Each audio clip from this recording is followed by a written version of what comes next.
All praise be to the Most High God. The Most High God comes first. I'm what you need. You're watching my channel. If you like what you're seeing, you can like, share, subscribe. Today, what you need is covering a little bit of basketball, historic basketball.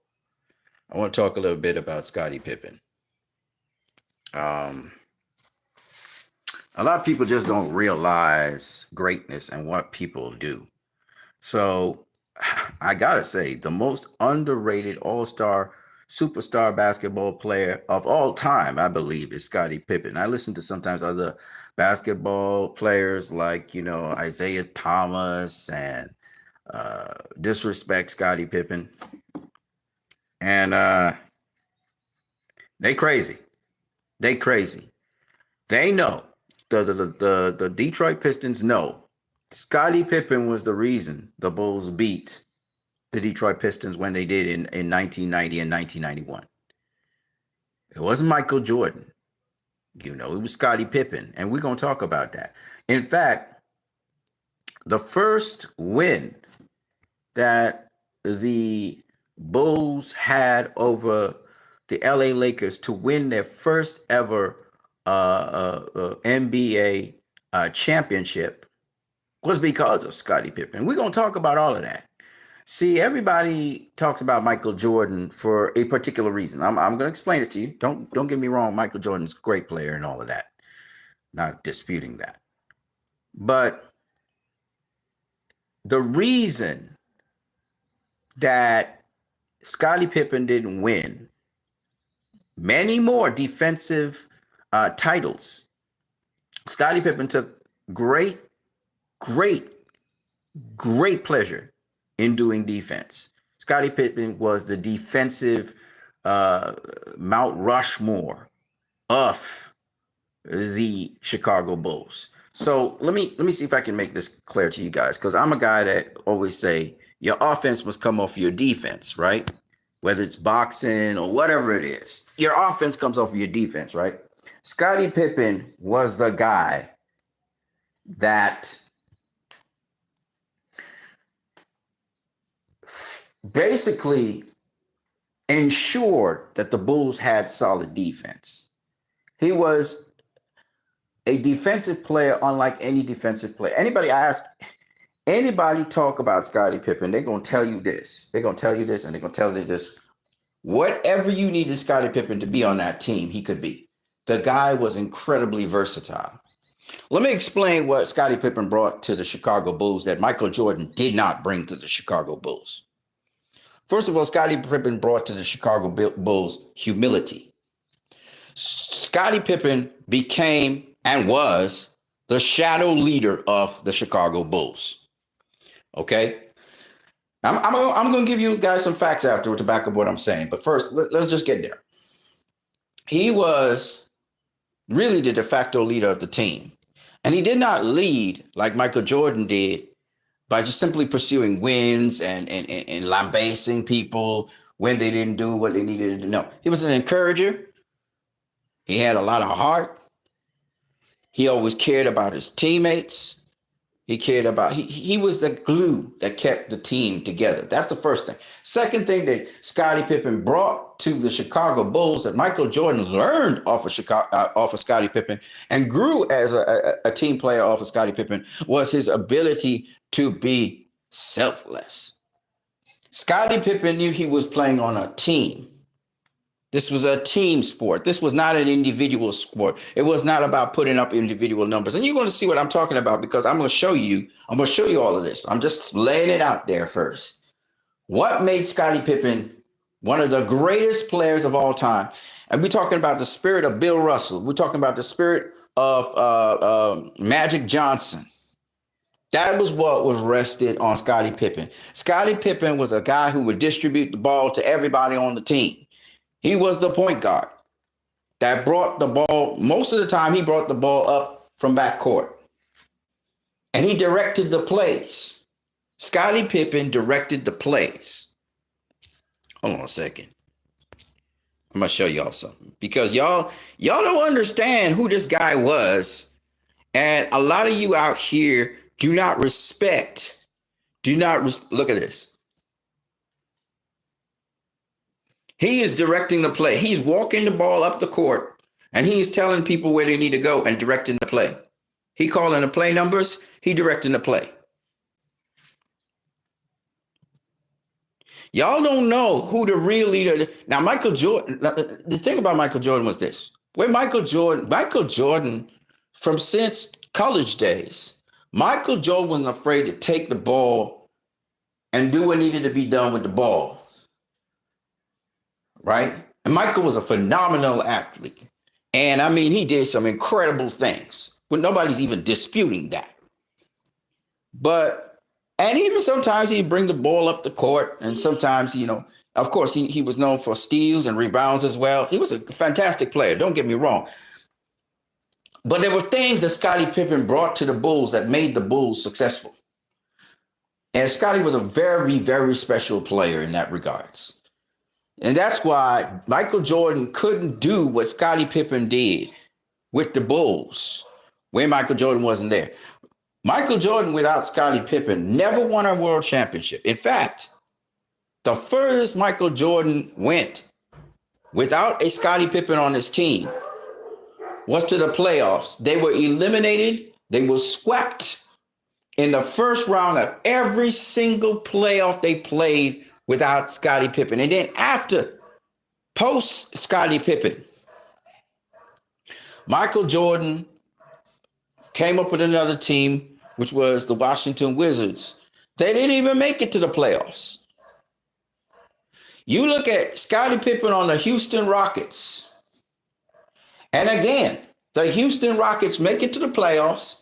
I think they make it as far as the semifinals of the playoffs. Every team Scottie Pippen been on, except for the Bulls every team. What the fuck am I talking?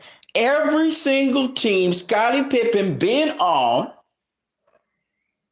as a player has gone to the playoffs and has made it as far as the semifinals. Every fucking team. I'm talking about every single team.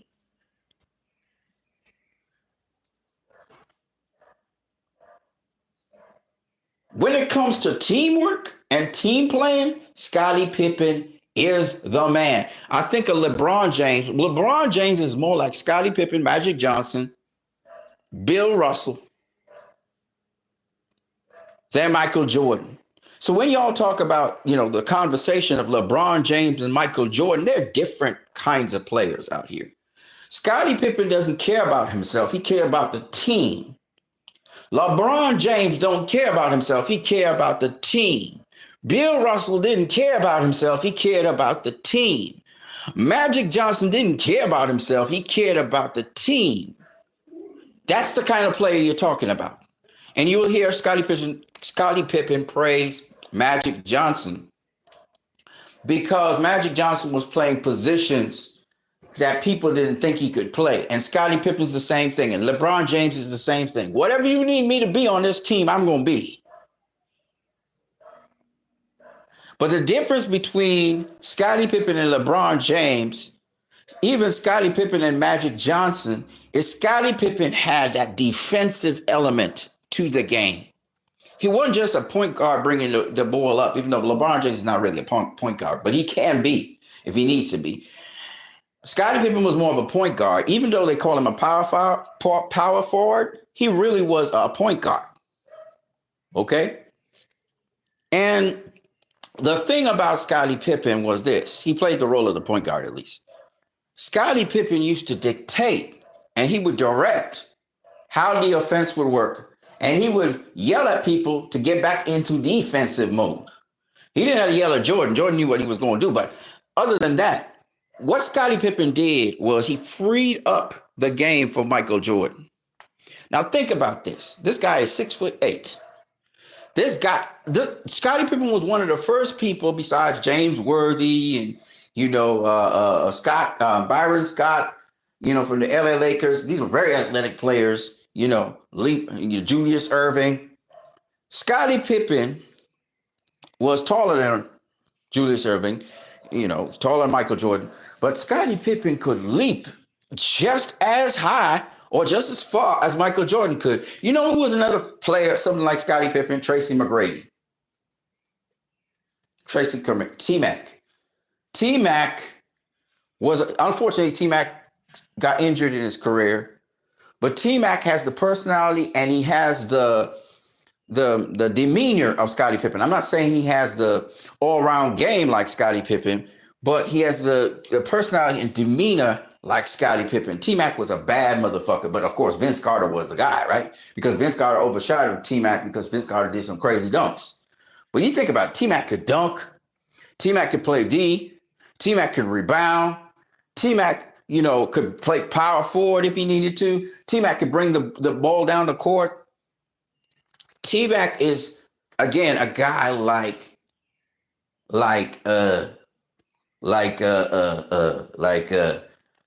Scottie Pippen. Okay, so I'm trying to show you guys that Scottie Pippen changed the game, particularly with the defensive element of the game. And Scottie got tough and everything, and Scottie Pippen brought things to the table that nobody ever seen. Kobe Bryant said you need to study Scottie Pippen's footwork. Defensively, Scottie Pippen has some crazy footwork defensively. So we're gonna talk about Scottie Pippen, but I just wanted to put in that intro first before we go into anything else. A lot of the moves that Michael Jordan did, Scottie Pippen could do. And I'm talking about as a rookie. Scottie Pippen came in as a rookie in 1987. And that year that Scottie Pippen came in with Horace Grant, the Bulls went to the semifinals. And the Bulls had to play. The Bulls went to the finals. Sorry, my bad. They went to the finals, not the semifinals. They went to the finals. My bad. The Eastern Conference Finals. And they met up with the bad boys, the Pistons. That very same year Scottie Pippen came into the league, they bounced up the Pistons. And the Pistons were a very physical team. And they beat up the Bulls physically. They physically beat them up. And the Bulls lost to them, and they lost to them again in 88. And they lost to them again in 89. Right? And then in the 89 to 90 season, Scottie Pippen started playing a different kind of basketball. He got physical himself. And because he got physical himself,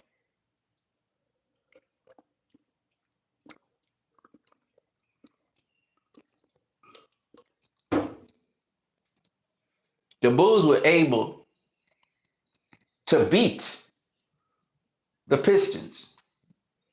Jordan was still doing what Jordan do. The person who changed on that team was Scottie Pippen. They bulked up a little bit more. They got a little stronger to handle all the hacking and the fouling. Bill Laimbeer, because the Pistons was the bad boys. And they beat the Pistons. They finally beat them. And they never looked back. We're going to talk about all of that. But Scottie Pippen was an unbelievable basketball player. You know what's the thing? A lot of people like to say, oh, Scottie Pippen don't have a lot of highlights. Okay. Because people at the time didn't focus on defense.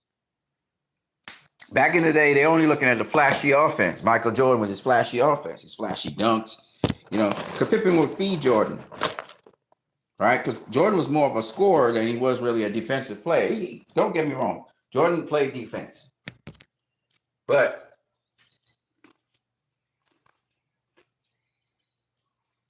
he was more a scorer than he was a defensive player. Right? Oh, that tastes so good.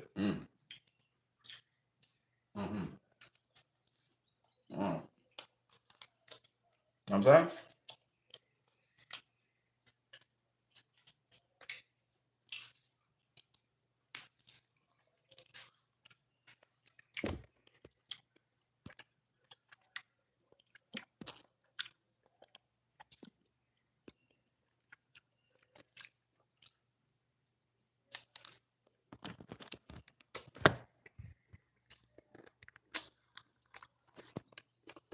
Scottie Maurice Pippen.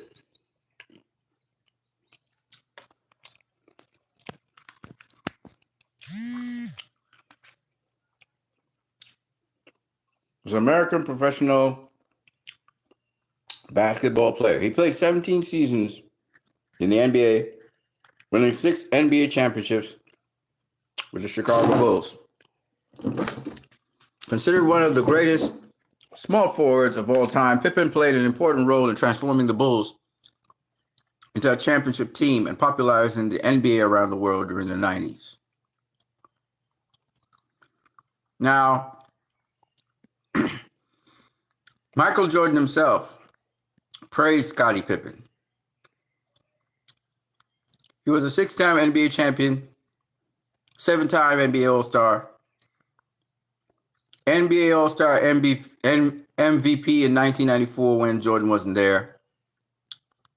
3-time All-NBA first team, 2-time All-NBA second team, 2-time All-NBA third team, 8-time NBA All-Defensive first team. By the way, Pippen had a problem with The Last Dance because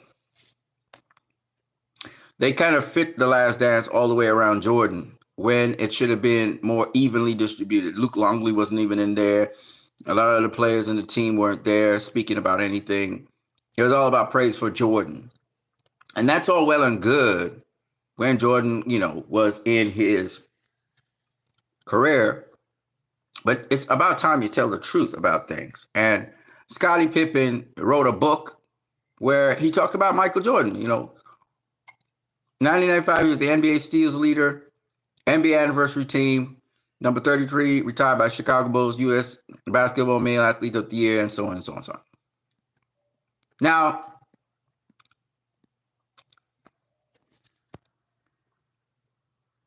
Scottie Pippen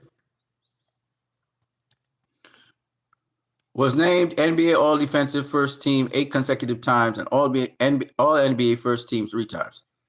Now, Scottie Pippen took pride in defense. And Pippen said something which was very true. If people weren't focused so much on Michael Jordan, they would realize that Scottie Pippen should have been NBA All-Defensive player more times than he ever was. Because Scottie Pippen, Michael Jordan would do some really great plays and steals, but he usually was off of Scottie Pippen's defense. A lot of points that Jordan scored were feeds off of Scottie Pippen passing the ball to him. Yes, Michael Jordan made his own plays, but when it comes to Scottie Pippen, a lot of steals and a lot of things that Scottie Pippen did was off of Scottie Pippen's defense. I'm going to give you a good example. And I decided to go through Wikipedia because, it's got a lot of things in here that are really cool. The multi-dimensional Pippen ran the court like a point guard, attacked the boards like a power forward, switched the nets like a shooting guard. He also posted up and sometimes played center role. Sometimes he'd mark the center. He played defense against a center. He could play defense against centers, power forwarders, point guards, 2 guards. He could defend anywhere on the court, unlike Michael Jordan. But they ran also double teams with the main guy. Your best player was going to be guarded by Scottie Pippen. Your best player wasn't guarded by Michael Jordan. A lot of people don't know that. Yep, the best player on the team was usually guarded by Scottie Pippen. During his 17-year career, he played 2 seasons with the Bulls, and 1 with the Houston Rockets, and 4 with the Portland Trail Blazers, making the postseason 16 consecutive times. So only 1 year he did not make the postseason. That is the playoffs. In October 2021, Pippen was again honored as one of the league's greatest players of all time by being named to the NBA 75th anniversary team. Let me tell you, he is one of the greatest players of all time. What Pippen did on that court was amazing. This guy's 6'8", and he was doing all this shit. Now listen, Listen, those of you who don't know basketball, too bad. But those of you who know basketball will understand this. Michael Jordan would never have won any championship in the NBA. He would have been one of the, big names in the NBA, but he never won a championship unless Scottie Pippen was there. Scottie Pippen was a special player. Pippen is one of only two NBA players to have won the NBA title and Olympic gold medal in the same year twice. The other one is Drew Holiday, having done so both in 1992 and 1996. He's part of the 1992 U.S. Olympic Dream Team, which beat its opponents by an average of 44 points. He's also a key figure in the 1996 Olympic team alongside former Dream Team members Karl Malone, John Stockton, Charles Barkley, and David Robinson, as well as newer faces such as Shaquille O'Neal, Anthony Penny Hardaway, and Grant Hill. He wore the number 8 during both years. Note, Pippen is a two-time inductee into the Naismith Memorial Basketball Hall of Fame, once for his individual career and once as a member of the Dream Team, having been simultaneously inducted for both in August 13, 2010. The Bulls retired as number 33 on December 8, 2005. The University of Central Arkansas retired his number 33 on July 21st, 2010. He was formerly married to television personality Larsa Pippen and is the father of basketball player Scottie Pippen Jr., who he's playing his career right now, today. Now, I want to show you some things because you don't take my word for what I'm about to say. I'm going to show you. This is Michael Jordan's career. Okay? Michael Jordan. Michael Jeffrey Jordan, right? He's a Februarian like myself. Born 3 days after, right? But he's much older than I am. Okay. Now,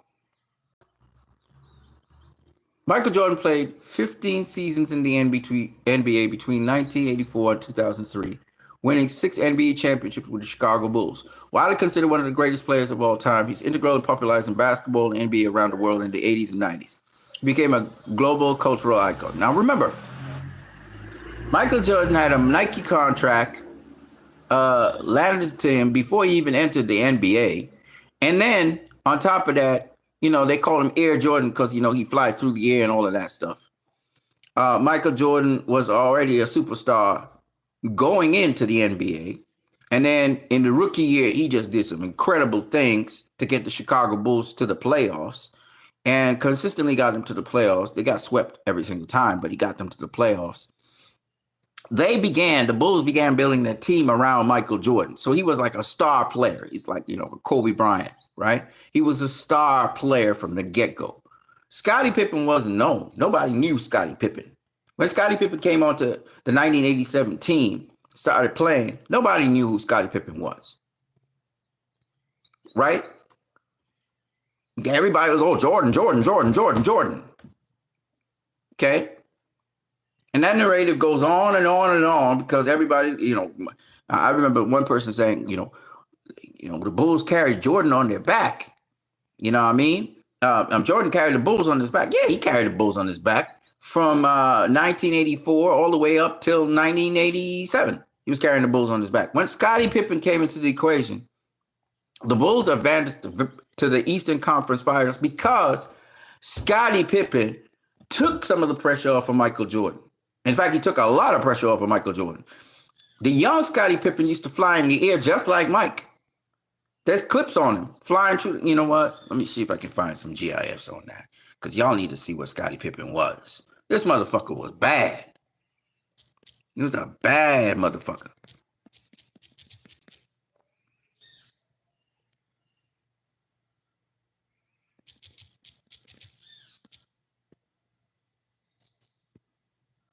Hold on a second. Scottie Pippen was a bad man. I saw Scottie Pippen do something that Michael Jordan never did. I mean, this motherfucker was crazy. I'm going to see if I can find it.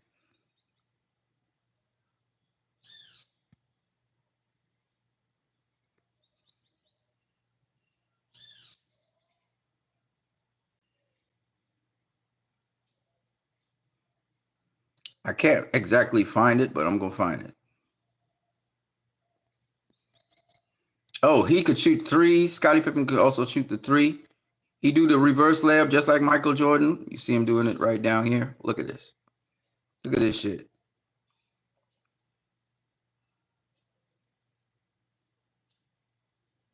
Same reverse move that Michael Jordan do.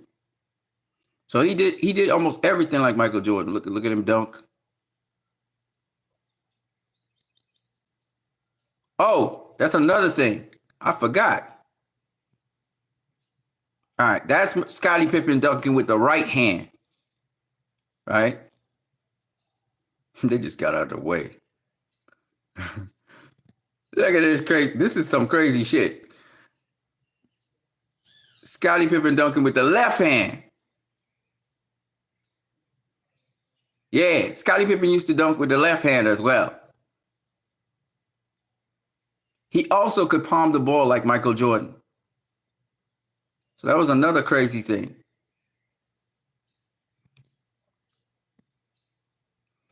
Y'all think Jordan could fly? Well, Scottie Pippen could fly as well.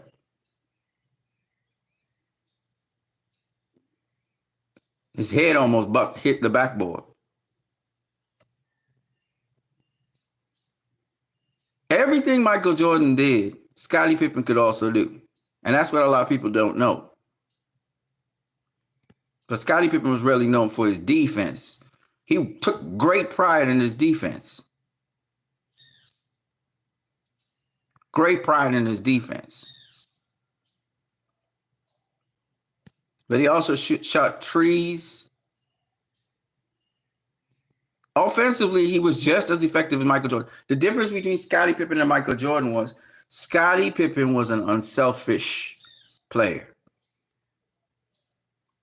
I'm going to tell you something that, and he wasn't interested in fame and fortune. Michael Jordan was interested in fame and fortune. You know, he was interested in his name because he had a brand and Nike and all of that, right?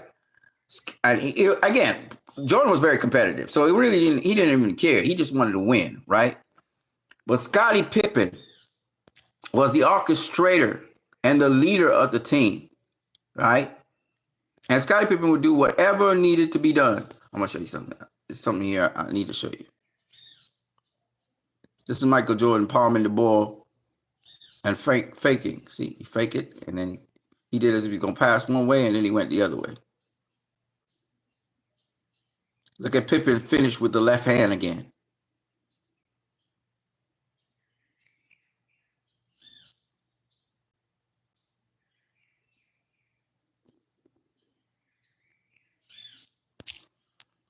So Scottie Pippen didn't have a problem.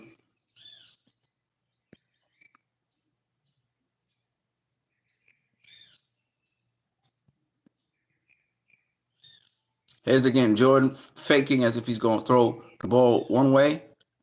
Oh, pulled Jordan down. The guy pulled Jordan down. And Pippen finishes. It was a double team. So you go marking Jordan, Pippen would step it up. You know, and Pippen was dangerous in that Pippen could pass the ball to the hot hand. He could find a hot hand on the floor easy. See that? Watch Pippen. This is the beauty of the Bulls. Goes to Horace Grant. Horace Grant finishes it. So Pippen will pass it to Horace Grant. Pippen could have taken it, right? Pippen definitely could have made that layup and finished. But Pippen understood he needed everybody on the team to get hot.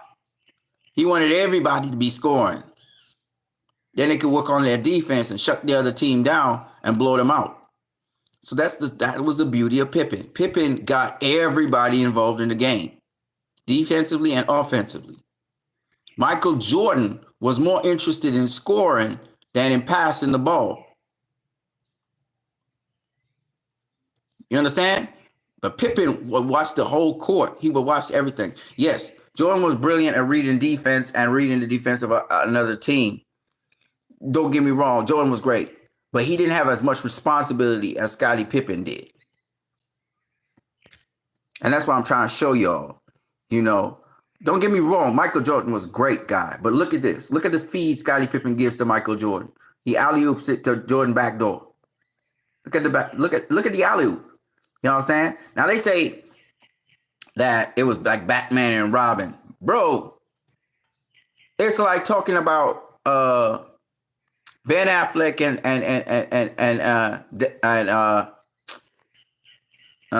fuck, what's the guy's name? Damien, the Born Identity guy, right? Everybody thought Ben Affleck was dumb, and the Born Identity guy, he was the guy that ran the show. No, it's the opposite way. Ben Affleck was always the mastermind behind things, and I forgot what the guy's name is. The Born Identity guy, he was the guy that actually was riding off of the momentum of Ben. And Ben proved it time and time again by, writing and directing some great movies, right? Ben's actually the mastermind behind the thing. Scottie Pippen was the mastermind behind setting up plays and stuff, And Jordan would be the guy that finished it. The thing with Jordan is Jordan always wanted the ball. So Scottie had to be able to learn to distribute that ball to get other players involved in the game. So Scottie really was the guy that kind of set up whether the Bulls would win or lose. Jordan on his own couldn't get the teams past a certain level because it was all about Jordan. It was all about Jordan, a Jordan highlight reel. Scottie understood this is a team sport. And that's what made Scottie so great. All right. There was another play I would have wanted to show y'all where Scottie literally made 2 steps in the air. I remember I said, this motherfucker is Skywalker. This motherfucker took 2 steps in the air. I'll never forget that. He was doing a layup. He took 2 steps in the air and then he laid the ball in. He could have dunked it, but he laid it in instead of dunking it. I'll never forget that. I've never seen no player ever do that. I've seen lots of players do a lot of shit, but I never seen them. He literally got up in the air, he crunched, and he stepped 1, 2. Then he laid the ball in. I'll never forget that. It was a breakaway. And listen, he leaped from almost the free throw line. He leaped from almost the free throw line. I'm kid you not. He was coming in off an angle. And this motherfucker stepped twice in the air and then laid it in. I couldn't believe it. And that's when I knew Scottie Pippen was something else. He was like this beast that was being controlled. Scottie Pippen had control aggression. When last you see Michael Jordan dunk with the left hand? When have you ever seen Michael Jordan dunk a left-handed dunk? Almost all Michael Jordan's tomahawks was with the right hand. Pippen could dunk with either hand. You want to talk about skills? Do you really?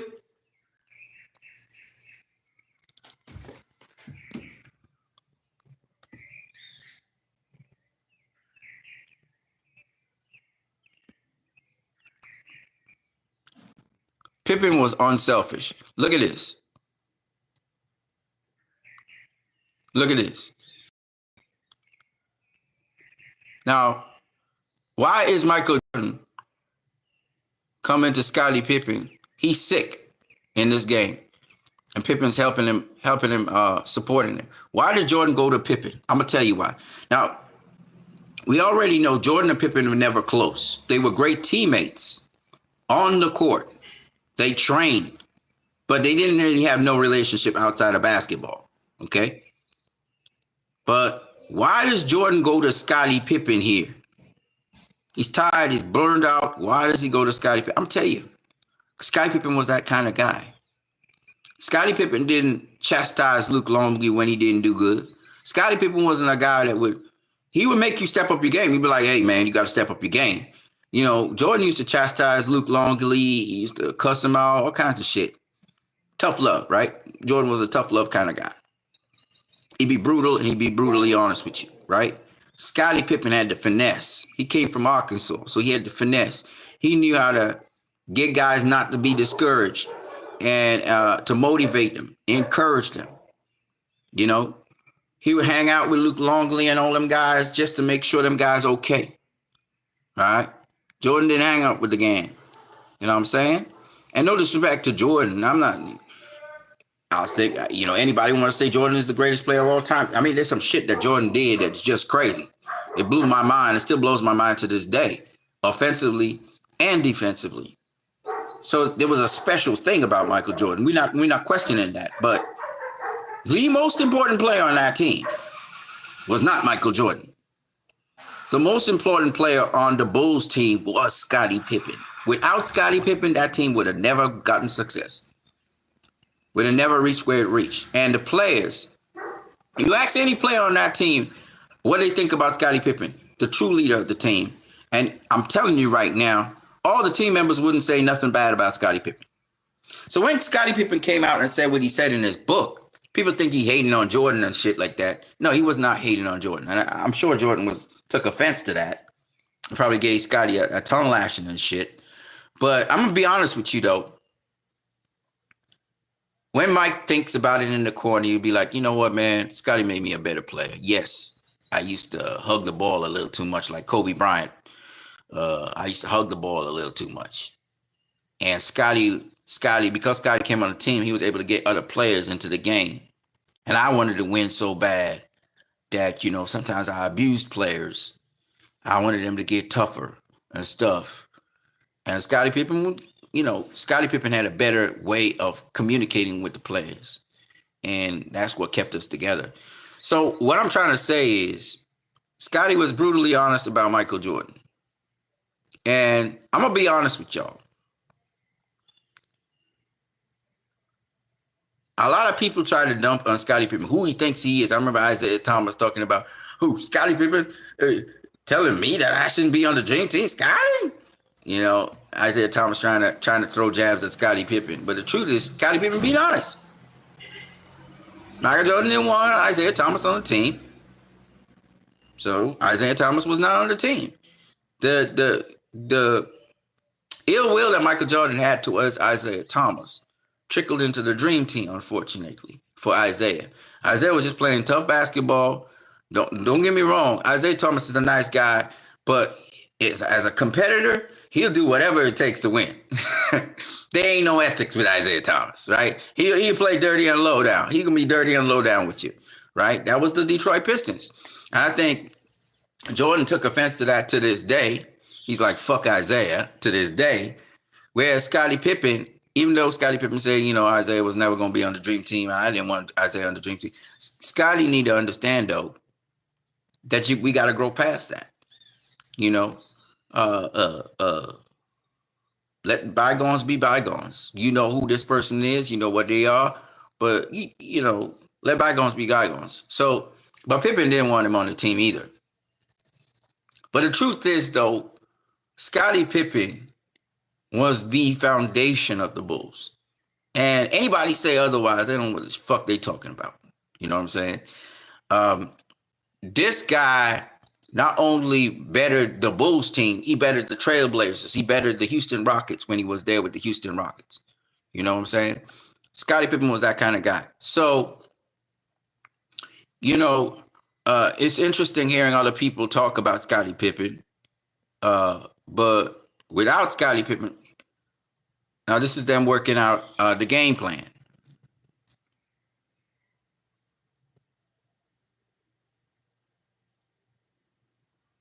So once it was basketball, Jordan would talk with Scottie Pippen. That's why Scottie Pippen say, as a basketball player, they gel really well. And remember, Jordan gave a lot to Scottie Pippen too to help him develop himself. Jordan realized Scottie Pippen was the guy. All right, because Jordan used to play against Scottie Pippen all the time. They used to train together all the time. And the jokey thing about this is Scottie Pippen played a chess move on Michael Jordan. They had this charity event, and Jordan was still playing baseball. And Pippen, they need to make a movie out of this shit because Pippen was a brilliant mind. Pippen, he got Jordan to play in the charity event, and Pippen got all the best possible players of the NBA on his team, but Jordan had, you know, not the best players on his team. And Jordan cooked Scottie Pippen's ass and his team's ass, and then he turned around and said, "And don't you ever stack your players against me." And believe it or not, Scottie was just smiling and laughing because Scottie goaded Jordan into coming back into the NBA. That's how Jordan came back into the NBA and started playing with the Bulls again. You know, he knew Jordan's competitive nature. And he knew if he put a challenge up in front of Jordan, Jordan would just be going nuts. So he was able to goad Jordan into coming back into the NBA that way. Again, Scottie Pippen was a brilliant mind. He was a mastermind behind things. Scottie Pippen's not a guy who would be in your face like that. You know, he was more diplomatic. You know, and that's the thing that people didn't realize how badass Scottie Pippen really was, and how clinical he was. He was a smart guy. You know, so Jordan's talking to Scottie Pippen. Scottie Pippen talking to Jordan about certain things. When it comes to the brains of the Bulls, it was Jordan and Pippen. Nobody saying no. Pippen said all he wanted was he, Horace Grant, and Jordan, or he, Jordan, and Dennis Rodman, whichever era you want. Horace Grant was a key player in the Bulls because Grant, again, was a underrated defensive player. Horace Grant was a bad motherfucker, man. Part of a twin. And them guys was bad boys, man. It was bad boys. You know what I'm saying? So they're the two leaders of the Bulls right there. And so what Pippen did, because he had just about everything that Jordan had, he could do just about everything that Jordan did offensively. And then defensively, they sharpened each other. They sharpened up their defense. So Pippen would play with Jordan all the time. They play one-on-one. They play team sports against each other. They keep on going against each other. And what Pippen did was sharpen up Jordan's game. And Jordan learned things about team building from Pippen. He learned it's not about the best player, it's about the best team. And how do I make the team better? So those two actually helped each other to take each other to the pinnacle. And I'm going to explain to you how important this was and how important Pippen and Jordan needed to be at the top of their game. When Jordan came out of the NBA, I believe it was in 2003, the 2003-2004 season, right? When he came out of that, and they were playing, Pippen took over the Bulls, right? It was sudden. Jordan just kind of left and decided to go play baseball. I don't know if it was before or after his father died. But after that, Pippen took over the team. And Pippen got the team as far as the semifinals in the playoffs, in which there was a controversial decision where Pippen came in front to take a charge. The guy knocked over Pippen. Instead of calling an offensive foul, they say it was a block. And the guy got to shoot 2 buckets, and that cost the Bulls that game and the championship, right? And they were dead even. It was a really neck and neck. That whole series, that's the notorious dunk that Pippen put over on Patrick Ewing, knocked him down and then slapped him out the way and walked over. And showing you just, if Pippen wanted to be aggressive, if he wanted to be like Jordan, he could be that guy, right? I think he scored like 30-something points per game on average that season. So his points went up. But the thing about Scottie Pippen, I think he was MVP that year as well. Without Michael Jordan there, Pippen was really shining. But the thing about it is that Scottie Pippen was, as Michael Jordan, Scottie Pippen and Michael Jordan, that duo was a pretty deadly combination. But if Michael Jordan wasn't at the top of his game, when he came back into the NBA,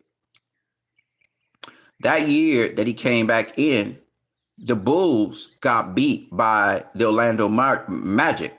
Now, again, it was a close to and fro, but the Orlando Magic still beat the Bulls in that series. Penny Hardaway, Shaquille O'Neal, Anderson, and so forth. But the thing a lot of people forget is Michael Jordan wasn't at the top of his game. He wasn't at the top of his game. So even Pippen, with Jordan not at the top of his game, they can't win championships. The both of them had to be at the top of their game. Pippen was at the top of his game, but Jordan wasn't. So anytime anybody talk about Michael Jordan and his greatness and his legacy, you got to include Scottie Pippen. And Jordan said that. He said factually, he's like, hey man, we wasn't winning no 6 championships without Pippen. He understood what Pippen did and how Pippen completely freed up the game for Michael Jordan. Because Michael Jordan also could do a whole bunch of stuff. But the one thing, defensively, I'm going to say this, and a lot of people are not going to like it, but I don't care. Defensively, Pippen was a superior defensive player to Michael Jordan. Superior.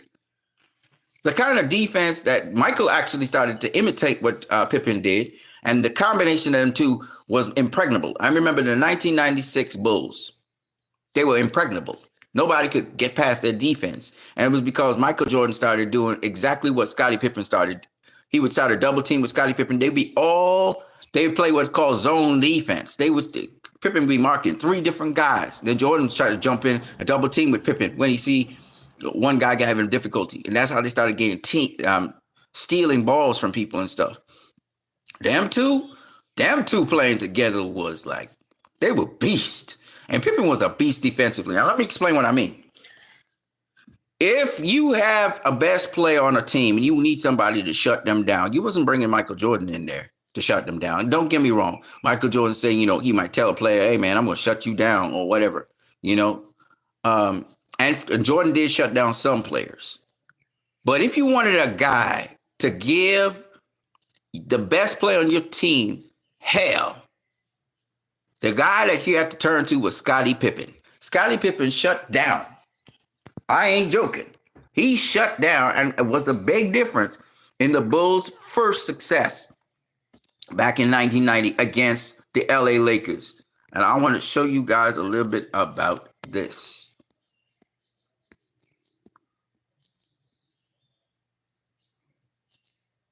So Pippen got into the league in 1987. And we're talking about 87 to 99, right? Having eyed Pippen before the 1987 NBA draft, the Chicago Bulls manufactured trade with the Seattle Supersonics that sent Pippen, selected 5th overall, to the Bulls in exchange for the 8th pick, Olden Polynice, a future draft pick objects. Pippen became part of the Chicago's young forward duo with 6'10" power forward Horace Grant, the 10th overall pick in 1987.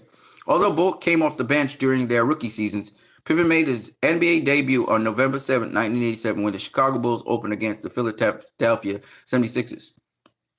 He finished with 10 points, 2 steals, 4 assists, 1 rebound in 23 minutes of play, and the Bulls won 104-94. With teammate Michael Jordan as a motivational and instructional mentor, Pippen refined his skills and slowly developed many new ones over his career. Jordan and Pippen frequently played one-on-one outside of the team practices, simply to hone each other's skills on offense and defense. Pippen claimed the starting small forward position during the 1988 NBA playoffs, helping the Jordan-led Bulls to reach the conference semifinals for the first time in over a decade. Pippen emerged as one of the league's premier young forwards at the turn of the decade, recording then career highs in points, 16.5 points, 6.7 rebounds per game, and a field goal shooting average of 48.9, as well as finishing 3rd in the league in steals with 211 during 1989 to 99 season. These feats earned Pippen his debut NBA All-Star selection in 1990. Pippen continued to improve as the Bulls reached the Eastern Conference Finals in 1989 and 1990. In each season, the Bulls were eliminated by the Detroit Pistons. In the 1990 Eastern Conference Finals, Pippen suffered a severe migraine headache at the start of Game 7 that impacted his play. He made only one of his 10 field goal attempts as the Bulls lost 93-74. In the 1990-91 NBA season, Pippen emerged as the Bulls' primary defensive stopper and a versatile scoring threat in Phil Jackson's triangle offense. Alongside the help of Jordan, Pippen continued to improve his game, especially in shooting from the field. He had his first triple-double on November 23rd when the Bulls faced the Los Angeles Clippers, as he had 13 points, 12 assists, and 13 rebounds in 30 minutes of a 105-97 win. The Bulls finished the season with a record of 61-21. They were the first in the Central Division, first in the Eastern Conference, and second overall, as the Portland Trail Blazers clinched the first spot. Pippen was second on the team in points per game with 17.8 and steals with 2.4 next to Jordan. He was also second in rebounds per game with 7.3 next to Horace Grant. Pippen led the team in blocks per game with 1.1 and assists per game with 6.2. He ranked fifth overall in the NBA in steals, both for total steals and steals per game. For his efforts in the 1990-1991 NBA season, Pippen was awarded NBA All-Defensive Second Team honors. The Bulls went on to sweep the two-time defending champion Detroit Pistons in the Eastern Conference Finals and then defeated the Los Angeles Lakers in the 1991 NBA Finals, with Pippen defending effectively against the Lakers superstar Michael Johnson. Pippen helped lead the Bulls to their first three-peat as they won the following 2 years in 1992 and 1993. All right. So let me make this abundantly clear. First of all, Scottie Pippen shut down Magic Johnson. So that first thing, now the first time the Bulls won the NBA Finals, I believe that was with Doug Collins, but I'm not sure. Let me just check here. If I'm not mistaken, Doug Collins, I think, won them their first championship.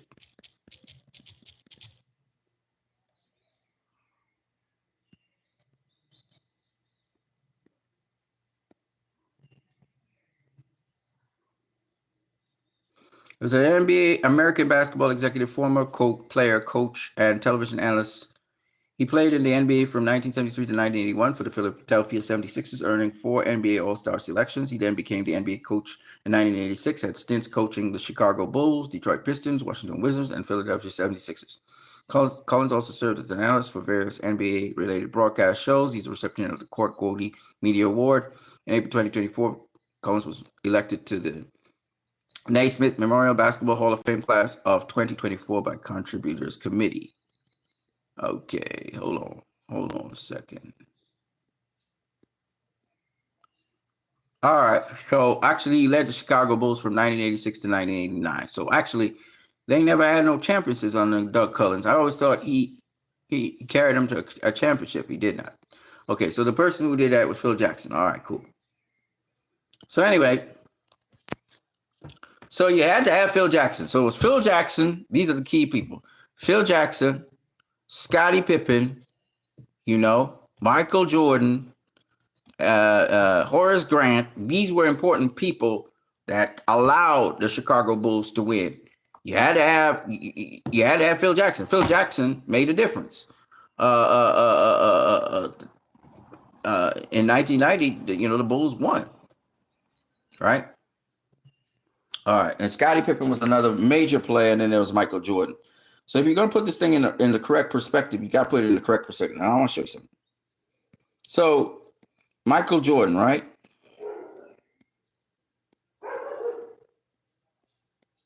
Third overall pick of the 1984 draft after Hakeem Olajuwon, Houston Rockets, and Sam Bowie, Trailblazers.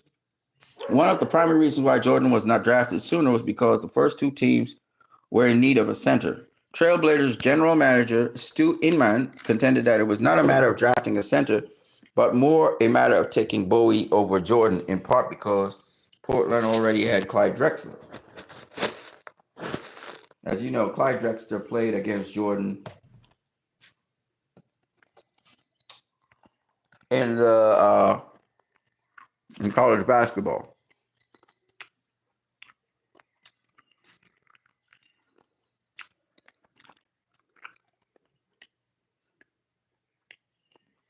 His leaping ability, demonstrated by performing slam dunks from the free throw line in the slam dunk contest, earned him the nicknames Air Jordan and his airness. Now, as you know, Dr. J did the free throw jump first, but Jordan put a little bit of swag into it. You know what I mean?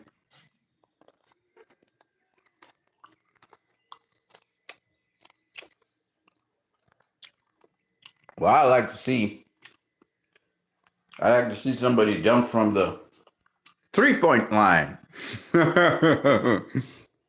All right.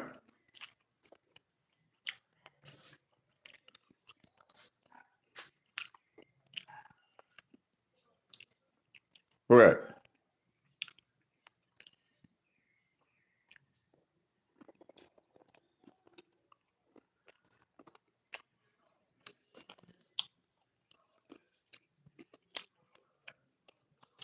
Citing Bowie's injury-laden college career,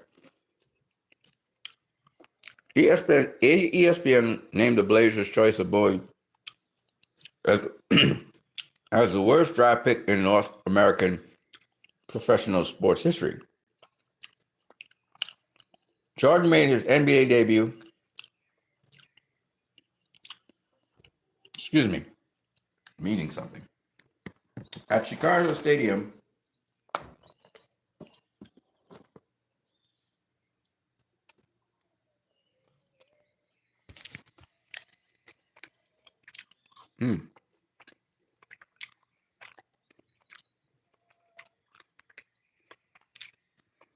October 6, 1984.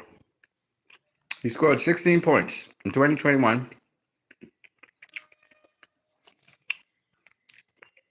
a ticket stub from the game sold at an auction for $264,000, setting a record for a collective ticket stub. During his rookie 1984-1985 season with the Bulls, Jordan averaged 28.2 points per game on 51.5 shooting. He helped the Bulls improve from 27-55 to 38-44 and qualify for the postseason for the first time since 1980-81 season. Jordan quickly became a fan favorite even in opposing arenas. Rice Johnson of the New York Times described Jordan as the phenomenal rookie of the Bulls. In November, he appeared on the cover of Sports Illustrated with the heading, "The Star is Born," in December. The fans voted Jordan as an all-star starter during his rookie season. Controversy arose before the 1985 All-Star Game when word surfaced that several veteran players, led by Isaiah Thomas, were upset by the amount of attention Jordan was receiving. This led to a so-called freeze-out on Jordan, where players refused to pass the ball to him. The controversy left Jordan relatively unaffected when he returned to regular season play, and he would go on to be voted the NBA Rookie of the Year. The Bulls lost to the Milwaukee Bucks in 4 games in the first round of the playoffs. So,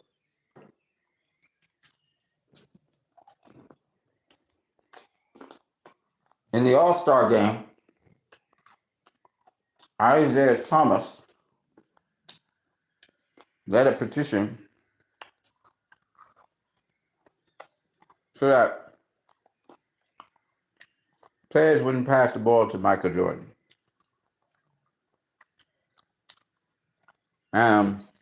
You can see that Isaiah Thomas was always jealous of Michael and always trying to do something dirty to him. You know?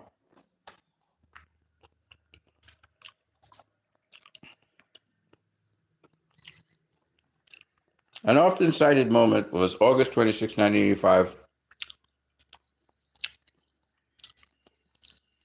when Jordan shook the arena during a Nike exhibition game in Italy by shattering the glass of the blackboard with a dunk.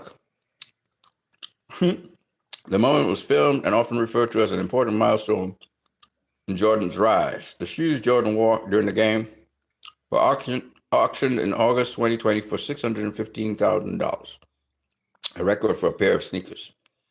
Jordan's 1989-1986 season was cut short when he broke his foot in the third game of the year, causing him to miss 64 games. The Bulls made the playoffs despite Jordan's injury, and a 30-52 record at the time, the 5th worst record in any team's history for qualifying for the playoffs and NBA's history. Jordan recovered in time to participate in the postseason, performed well upon his return. On April 2nd, at the Boston Garden in Game 2 of the first round, a 135-131 double overtime loss to the eventual NBA champions, the Boston Celtics. Jordan scored a playoff-high career 63 points, breaking Elgin Baylor's single-game playoff scoring record. The Celtics team, though, swept the series in 3 games. So again, when it came to playoffs and actually winning, Jordan always came up short because though he's scoring all these points, a lot of his team members were getting shut down. So they're like, okay, we can't guard Jordan, but we could guard the rest of his teammates to make sure they're out of the game. And that's how we win. Teams win games, not individuals.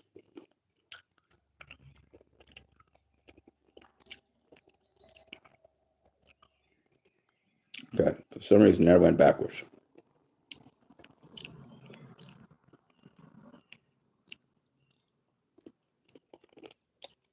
Jordan completely covered in time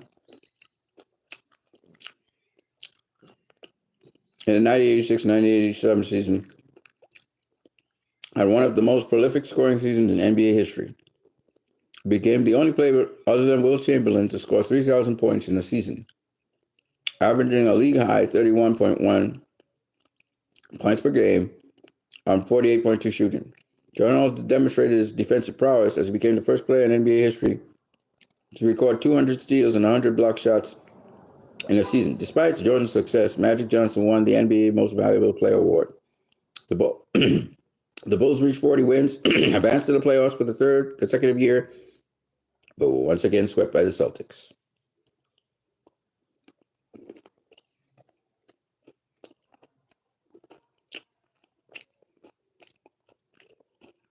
Jordan led this league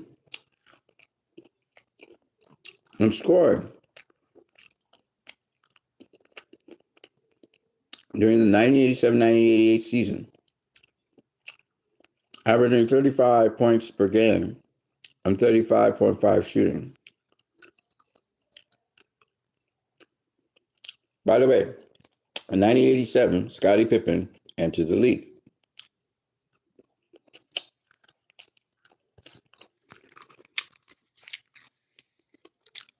He was named NBA Defensive Player of the Year after averaging 1.6 blocks per game, a league high 3.1 steals per game, and leading the Bulls' defense to the fewest points per game allowed in the league. The Bulls finished 50-32 and made it past the first round of the playoffs for the first time in Jordan's career as they defeated the Cleveland Cavaliers in 5 games. Remember, Scottie Pippen's on the team. Doug Collins still the coach. For the very first time, they get past the first round. In the Eastern Conference semifinals, the Bulls lost in 5 games to the more experienced Detroit Pistons, who were led by Isaiah Thomas and a group of physical players known as the Bad Boys. In the 1988-99 series, Jordan again led the league in scoring, averaging 32.5 points, 53.8 shooting from the field, along with 8 rebound points and 8. I'm not sure what A stands for. During the season, Jordan expressed frustration over the Bulls' offense with head coach Doug Collins, who then put Jordan at point guard. In his time as a point guard, Jordan had 10 triple-doubles in 11 games with averages of 36.6 points, 11.4 RPG, and 10 APG. The Bulls finished with a 47-35 record and advanced to the Eastern Conference Finals, defeating the Cavaliers and New York Knicks along the way. The Cavaliers series included a career highlight for Jordan when he hit the shot over Greg Elo at the buzzer in the 5th and final game of the series. In the Eastern Conference Finals, the Pistons again defeated the Bulls, this time in 6 games, by utilizing their Jordan rules method of guarding Jordan, which consisted of double and triple teaming him every time he touched the ball. Remember, Jordan wasn't passing the ball. The Bulls entered the 1989 season as a team on the rise, with their core group, Jordan, and the young improving players like Scottie Pippen and Horace Grant, under the guidance of a new coach, Phil Jackson. On March 28, 1990, Jordan scored a career-high 69 points in a 117-113 road win over the Cavaliers. Yeah, but he's being fed by Scottie Pippen. He averaged a league-leading 33 points in 32 shooting with 6.9 RPG, 6 APG, and leading the Bulls to 55-27 record. They again advanced to the Eastern Conference Finals after beating the Bucks and Philadelphia 76ers. Despite pushing the series to 7 games, the Bulls lost to the Pistons for the 3rd consecutive season. All right. So, what we learned is Jordan could score a lot more, and he was doing a lot more as Scottie Pippen and Horace Grant developed their game. And they had a new coach, Phil Jackson, and they made it all the way up, and it's just the Pistons. Now, after the Bulls' previous losses to the Pistons, Phil Jackson, along with assistant coach Tex Winter, focused on implementing the triangle offense to counteract the Pistons' defense and other teams that heavily targeted Jordan. This system, however, required Jordan to adjust his playing style. In his book, 11 Rings, Jackson recalled, "I was planning to ask Michael to reduce the number of shots he took so other members of the team could get more involved in the offense. I knew this would be a challenge for him." In The Last Dance, Jordan admitted that he was initially reluctant to back the system. Jordan was a ball hugger, in other words. Nevertheless, he eventually embraced the change, which led to the success with the team.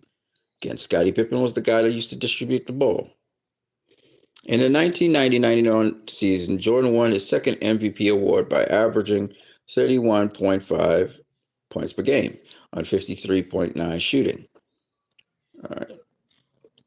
The Bulls finished in first place in the division for the first time in 16 years and set a franchise record with 61 wins in the regular season. With Scottie Pippen developing into an all-star, the Bulls had elevated their play. The Bulls defeated the New York Knicks and Philadelphia 76ers in the opening two rounds of the playoffs. They advanced to the Eastern Conference Finals, where their rival, the Detroit Pistons, awaited them. This time, the Bulls beat the Pistons in a 4-game sweep. The Bulls advanced to the finals for the first time in franchise history to face the Los Angeles Lakers. But they miss out here. Again, the deciding factor was Scottie Pippen. Horace Grant did what Horace Grant did. Michael Jordan did what Michael Jordan did. Right? But Pippen, he got tougher. And that's why they were able to beat the Detroit Pistons the way they did, because the ball was moving around. They were using the triangle defense. Scottie Pippen was working that ball. He was getting it to the hot hand. He was getting it to the hand that was in position. It wasn't just about Michael Jordan. So when they tried to double or triple team, Jordan would kick out the ball to Scottie Pippen, who would kick it out to some other player.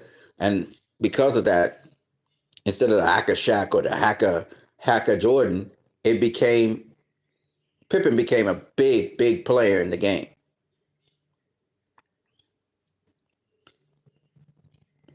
The Bulls advanced to the finals for the first time in franchise history to face the Los Angeles Lakers. The Bulls won the series in 5 games and compiled a 15-2 playoff record along the way.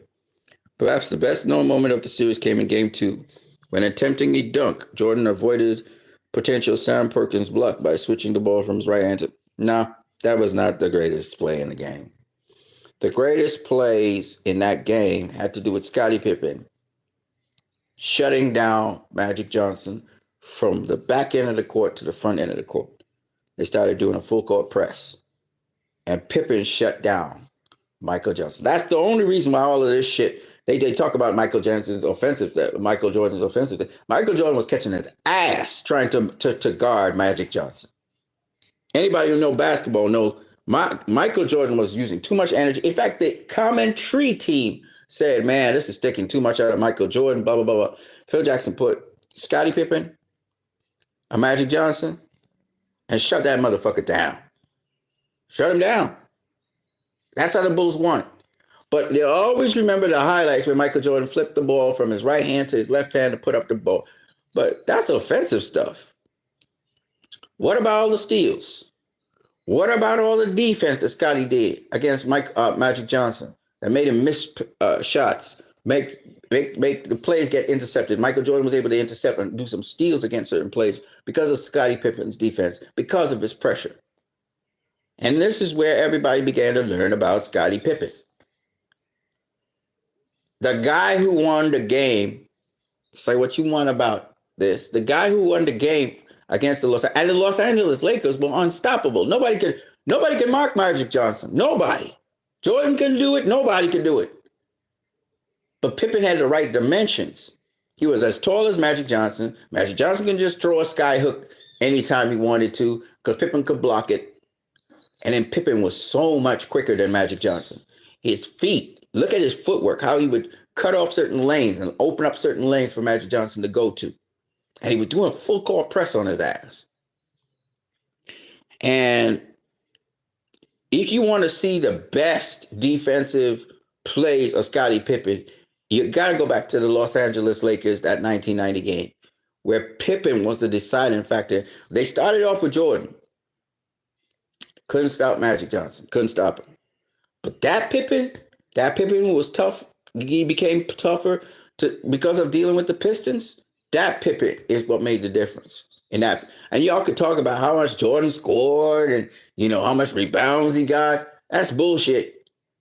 Defense was the key. Those turnovers that Jordan benefited from, those steals that Jordan benefited from, that he was able to finish, was because of Pippen. And that's where a lot of people don't understand. It's not just the tangibles. You got to look at the intangibles. Yeah, no, Jordan put up some great numbers. He always put up great numbers. But usually he had help. It was Pippen locking down everything. And one of the greatest travesties that they never righted in the NBA was giving Pippen All Defensive Player of the Year for a number of years. They always kept on looking at Jordan. When Jordan wasn't the one doing the defense, he wasn't doing the hard work, and he wasn't marking the best players in the game.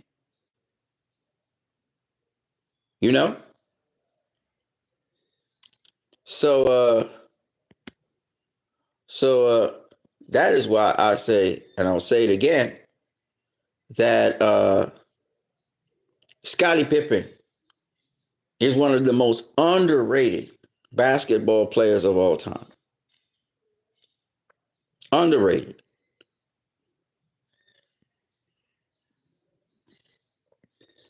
Jordan and the Bulls. See, they like to talk about Jordan and the Bulls. Because remember, the Bulls were built around Michael Jordan. Nobody's saying no.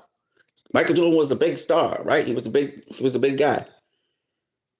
But the person who did most of the hard work was Scottie Pippen. And that's why Scottie Pippen was a little bit salty about The Last Dance. He's always salty about Jordan. And nobody recognizes what he actually did for that team. And the thing about Scottie Pippen was, Scottie Pippen got paid less than Tony Kukoc. His contract was shit. They never revised his contract to show his importance. And to this day, when I hear any fucking basketball player start to go in on Scottie Pippen has a right to fire back on those motherfuckers. Because you still got a big contract. You got lots of money. Scottie Pippen was putting his heart and soul on the line, and he wasn't getting paid shit. Scottie Pippen was angry with Phil Jackson for putting Tony Kukoc to do the game-winning shot. When the amount of work that Scottie Pippen put into the fucking game, and the amount of shit he took from the business end of the game.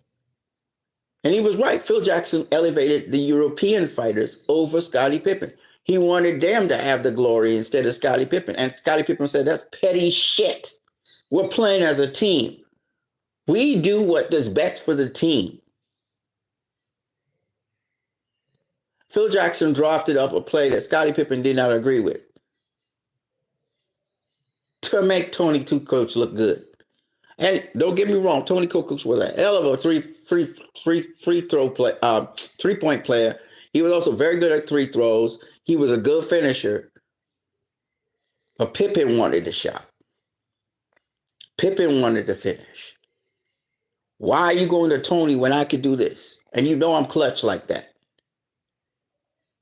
So I understood because see, and this is something I don't even understand why Phil Jackson did that. Yes, you want the ball to go around everybody. You want everybody to have hot hands. But there's times when the leader of the team needs to demonstrate to the team what's up so that the team can follow him. Because there's no good being a leader of a team and you ain't doing jack shit that you're supposed to be doing. So when Phil Jackson orchestrated, you have to understand, Scottie Pippen is not, he's not a proud guy. He's not a guy that's going to go out there and, beat his chest and say, me, give me the ball. He's not Michael Jordan. But Scottie, if you're going to draft up a play, and Scottie is the leader of the team, and this is a pivotal play, and Scottie's saying, give me the ball. This is the time to give me the ball. I need to step up here. Everybody going to benefit by me stepping up. Tony Kukoc, here forward. Give me the ball. I'm the leader of this team. Let me inspire everybody. Let them know they can have confidence in me when I run a play. This is for me to stamp my authority so they respect me. What the fuck is going on? Fucking hell, man.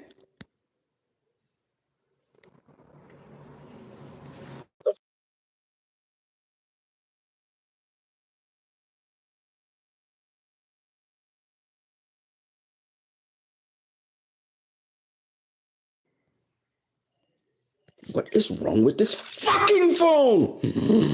I don't know. Okay, so back to what we were doing. So Scottie Pippen, man, why it is when I'm streaming, this shit happens. It really pisses me off. Okay, so anyway, back to what we were doing. What the fuck?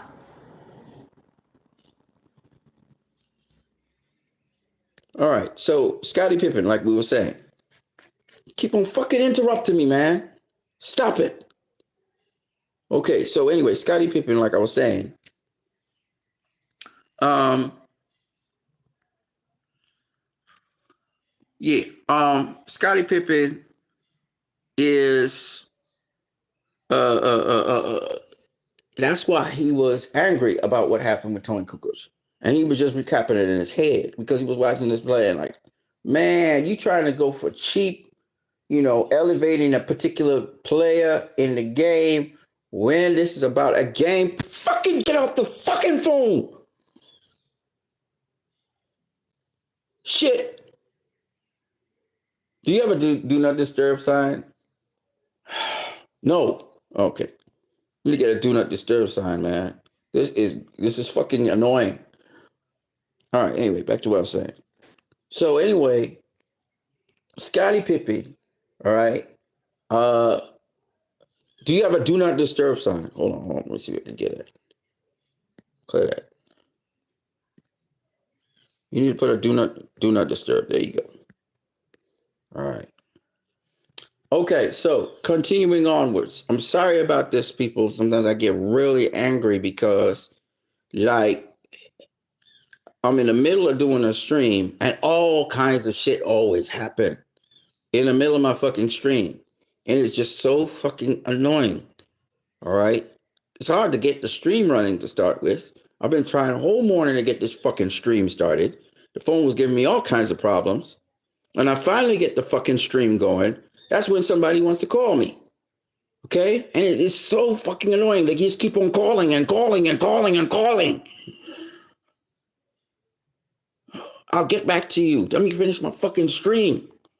God damn it. It's so fucking annoying. Anyways, back to what I was saying. So anyway, I've had a lot of difficulty this morning trying to get things done. That's what. So I'm a little frustrated, okay? Every single time I try to do something, there's some kind of fuck up that's going on in the middle of it. And it's really frustrating. The whole fucking day it's been this way. All right, anyway. Trying to get on what I'm saying here with this stream. Because I decided, this is what's happening. I'm getting fucked here. I'm getting fucked here. Let me try and do this stream. I started trying to do this stream. It's been like fucking 4 hours. I've been trying to do this fucking stream, okay?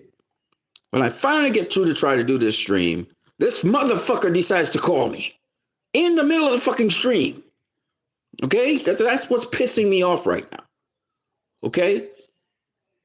So you're going to have to excuse me. It's been a tough day just trying to get things done, and they always seem to get fucked up. I've been working hard whole day. I've been working hard all the last night trying to get things done, and just every single fucking frustrating thing that could possibly happen has been happening. Okay? Okay, so you're going to have to excuse me for exploding and getting angry at this point in time. All right? I've been trying to get things done, but I've been encountering a lot of obstacles and weird shit. Okay? All right, back to what we were saying about the stream about Scottie Pippen. This is information, so that's why I want to share it with you guys. So, Scottie Pippen is that kind of player. He's that kind of player who, he's that kind of player who you find can do everything, right? And But when it comes to defense, Jordan wasn't guarding. He had the luxury of guarding whoever he wanted to guard. Or like he would say, oh, I want to guard this guy today. Right? Or I want to guard this guy today. Like you tell Phil Jackson, all right, y'all clear out. I'm gonna guard this guy today, right? Scottie Pippen was the guy that you brought into the game to shut down fighters. Scottie Pippen took pride in there was no, I'm going to guard this guy today. No. Everybody knew Scottie Pippen was going to guard the best player on the opposite team. Everybody knew that. It wasn't like he had the luxury of choosing it. No, he was that guy, right? After he shut down Magic Johnson and the LA Lakers, this was the guy that they went to if they wanted to shut down a player or keep a player out of the game, right? And they worked the triangle defense with Phil Jackson. But like I said before, Scottie Pippen was a guy who he's very calculated. So what I mean by that is Pippen ain't a guy that, he just say things without weight. You know what I mean? Pippen was a guy, if he said, give me the ball, he wasn't doing it because he wanted, I want the winning shot. No, he was doing it as a leader. The team always need to have confidence in him. The team always need to know, I could trust this guy. If he give me the ball, it's because he knows I can make this play, And then you have to lead by example. You have to show that you could finish. You could get the game winning shot. You could do X, Y, and Z. And Pippen always came up trumps when he had to do the game winning shot, more than likely, especially in the 1993-1994 season. This was the guy you go to. It showed he was the leader of the team, right? So when Phil Jackson decided to override what Pippen was saying and give Tony Kukoc the ball to finish the play, he undermined, at that very moment, Scottie Pippen's leadership. So that's why Scottie Pippen was behaving the way he was and why he exposed what he exposed about Phil Jackson. And people were very mad. Oh, Scottie Pippen should never say that, and he's tarnishing the legacy. No, he being honest. Michael Jordan be honest. Scottie Pippen be honest. I'm gonna say this: while Michael Jordan and Scottie Pippen never were friends, they were great. Teammates, and even playing against each other in other outside the arena of the NBA, they were great competitors against each other. And Michael Jordan absolutely respects Scottie Pippen, and Pippen absolutely respects Michael Jordan. But they are what they are. Meaning, Michael Jordan was more a guy who give me the ball kind of guy. Later on, he mellowed out. He learned, hey man, I need to distribute this ball. I need to pass this ball. But obviously, he didn't learn enough because he was frustrated with the Wizards, the team that he was supposed to be mentoring. And why he couldn't get the players to the next level is because, unlike Scottie Pippen, who would deal with the human side of people and get to learn them so he could better work along with them because he understood team, not individuals. Michael Jordan always felt everybody needed to be able to do what he could do. And he got frustrated when they didn't do it and they didn't develop at the rate he thought they should develop at. Pippen will give you space to find yourself, find where you position in a team. He knew when to give you the ball. He knew when you're confident. He needed to build your confidence. He knew, how to, even if you failed, he knew how to speak to you. He knew how to kind of get you pumped back up to try again. That's the aspect of Scottie Pippen that Michael Jordan just didn't have. He didn't have that. He was too competitive. And because of that, even though Michael Jordan was the guy usually at the end of the play who you see conversing with reporters and stuff on the game, Scottie Pippen actually was the guy who was the brainchild behind whatever was happening and the implementer of Phil Jackson's plans most of the time. Jordan understood what was happening, but Scottie Pippen really was the guy that was doing it. And so that's why, it's so dishonest to try to belittle Scottie Pippen. And the thing about Scottie Pippen, he's so humble. He's a very humble dude.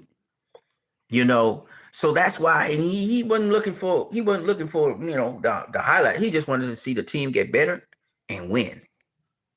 And that's why when you guys talk about LeBron James and you talk about Michael Jordan, that's cool. LeBron had D Wade. He had LeBron had who did LeBron have? He ain't got nobody with the Cleveland Cavaliers. Right? LeBron makes teams better, and basketball's a team sport. Now, if you want to talk about the greatest basketball player of all time, fine. Give Michael Jordan that. We don't care.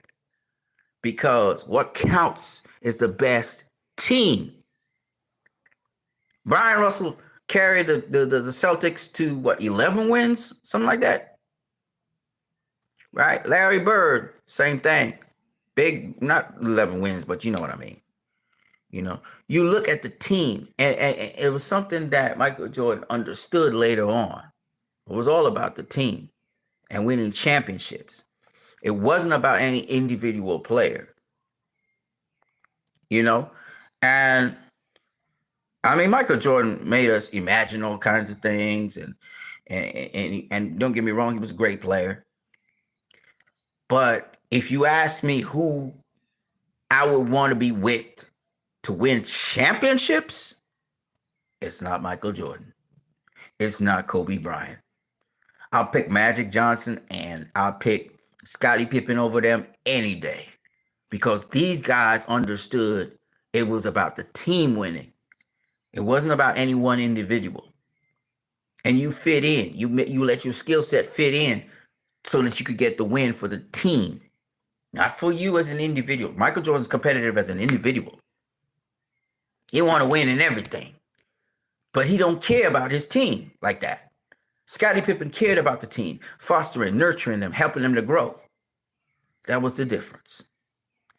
And so a lot of y'all talk about Scottie Pippen and LeBron James. They can't touch Kobe and Michael Jordan's shoes. Different players, man. LeBron with 3 different teams, right? The Los Angeles Lakers, the Cleveland Cavaliers. No, just 2 teams. The Los Angeles Lakers and the Cleveland Cavaliers. He was able to bring championships to those teams. Right? Because I think LeBron only been on 2. Fuck, man. LeBron only been on 2 teams. Right? If I'm not mistaken. So, LeBron James did an incredible thing that, there are other players who came on winning teams and done this thing, like Dennis Rodman being with the Pistons and also with the Chicago Bulls. But talking about leading a team, Rodman was another exceptional player, by the way. But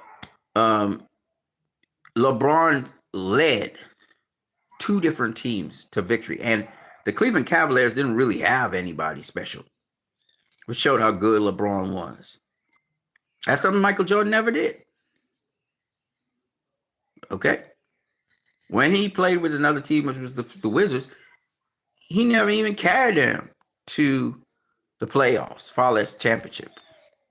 Right? You look at, and these are things you got to think about. Longevity. LeBron's still playing basketball right now.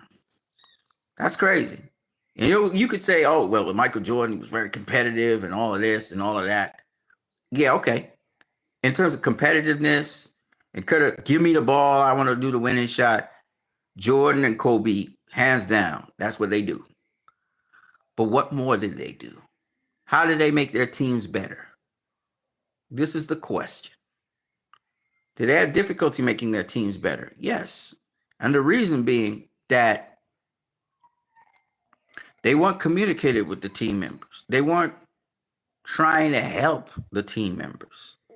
They weren't trying to find out who they were and their strengths and weaknesses and play off of that. And that's something LeBron is good at. Magic Johnson was good at. They're people. And similarly, Scottie Pippen was that.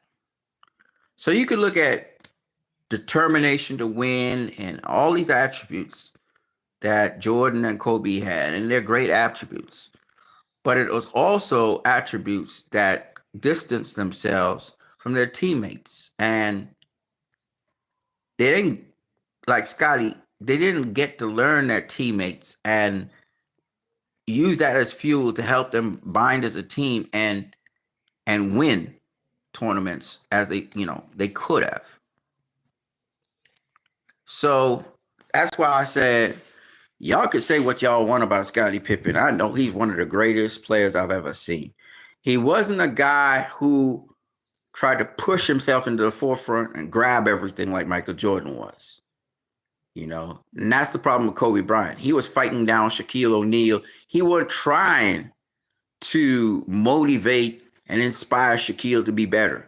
No, he was fighting down Shaquille and trying to tear down Shaquille to get him motivated. That's not the way I'd go. And he, just like Michael Jordan, that was the problem with Kobe Bryant too. Same kind of mindset. We want to win. But you don't care about the people. You care about yourself. You don't care about the team and the team winning. You care about yourself and winning. You don't like losing. You're not really playing a team sport. You're playing a me sport. It's all about me. That was the problem with Kobe. And Kobe was a very smart guy. But like Michael Jordan, these guys didn't know how to motivate their team. They had pieces of the team, and they had some of the the greatest pieces of team you could ever have. Kobe had a tremendous team with him, right? LeBron was a different player. LeBron is a guy who will make the team better because you will get a touch on the ball. You will get shots with LeBron. You're not getting no shot with Kobe. Unless you're a hot hand in that game, Kobe ain't passing the ball to you. Same thing with Michael Jordan. That's not Scottie Pippen. That's not Magic Johnson. That's not LeBron James. And these are the difference between these guys and making their teams all around better and guys who are phenomenal players but didn't know how to inspire their teams to be better. You had to import pieces to make the team better. You couldn't work with the pieces that you had. You had to get all these all-star pieces and put them together to make the team better. You had to manufacture the success, And so that's the thing with Kobe. That was the thing with Michael Jordan. But Pippen, LeBron, they different. Y'all can say what you want. LeBron was a different guy, man. He brought back a championship to the Cleveland Cavaliers. He went across to L.A. and he got them 2 championships. LeBron James is different. He's more like Scottie Pippen. He's more like Magic Johnson. These are guys that pass the ball.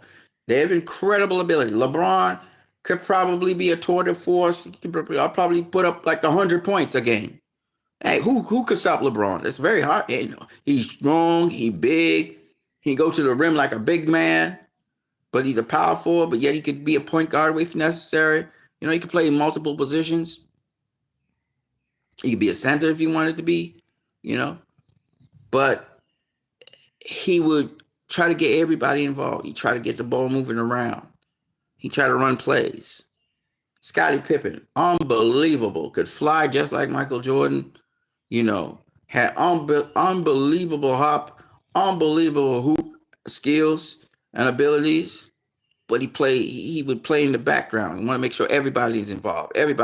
Magic Johnson used to pass the ball all kinds of how. Flashy when it comes to passing. Get everybody involved. Get his 20 points. And the team still wins. Get everybody involved. And that's because basketball is a team sport. And that's why I think Scottie Pippen was incredible. In the Olympics, in the All-Star game, who was bringing up the ball most of the time and distributing the ball to different people? Scottie Pippen. How much points did Scottie Pippen score in the All-Star game? He scored some points, but the point is, he thought of himself last. He thought about his team first. The team won, and he became the All-Star MVP that year, 1994. That's Pippen, man. And, you know, people say, well, we don't remember no memorable moments of Pippen. No, you remember most of the memorable moments because Michael Jordan, Michael Jordan, Michael Jordan, Michael Jordan. Right? Because Michael Jordan's going to be in the highlights because he's mostly doing offense. So y'all focus on Michael Jordan, Michael Jordan, Michael Jordan, Michael Jordan, right? But who gave Jordan those assists? Who gave Jordan the passes? Who rebounded the ball after and passed it to Michael Jordan? Who's the one who made Michael Jordan look good and made him win games and made him effective? Scottie Pippen. And Michael Jordan could say, well, I mentored Scottie Pippen for so long and blah, blah, blah. Yeah, you did. Scottie played against you and all of that. But at the end of the day, when Scottie Pippen came into that league, and he was just a power forward, he came into the league, Scottie Pippen got the Bulls to go from just qualifying for the playoffs and getting swept to going all the way up to the conference finals against the Pistons, going all the way up to facing the Boston Celtics in the semifinals. Scottie Pippen made a big difference for that team. Big difference. Phil Jackson too, but Scottie Pippen particularly. And I love how Pippen would feed the ball to Horace Grant. Another underrated power forward. Horace Grant was a tremendous player. His brother as well. And actually, should say something about that. Horace Jr. Grant, born in. Hold on. Horace Grant was an incredible player, man. I remember a time Jordan tried to say something to Horace Grant. Horace Grant came back at him real fast and real hard. And Jordan learned not to. I'm surprised they don't say what his brother is. His brother also played in the NBA. Oh, there it is. Horace is the twin brother of former NBA player Harvey Grant. There you go. They twins. You're not showing Harvey's picture, though. It's kind of crazy. But Harvey Grant is the identical twin of Horace Grant. I think Harvey Grant was playing for I believe it was the Miami, the same team that Shaq was on. No, not the Heat. Shaq was on the Heat, wasn't he? He was on the Heat too with D Wade, but I'm talking about I forgot what the name of it is. That's so crazy. Florida. I think it was Florida. Wherever it is. Fuck, it's somewhere here. He won 3 championships with the Chicago Bulls and 1 championship with the Los Angeles Lakers.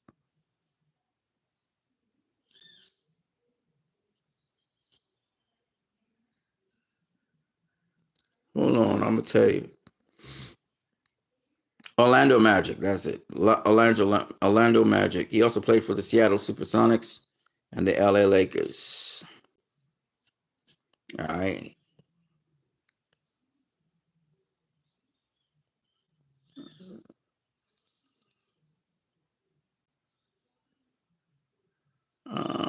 Pippen played for the Chicago Bulls and the Houston Rockets in 1999. The Portland Trailblazers in 1999 to 2003. Yeah. So they called Scottie Pippen a small forward, but he wasn't really a forward. He was a point guard. He played mostly point guard. All right, so I just wanted to get that out the way. Scottie Pippen is a bad motherfucker. I wish I could get the if I could get the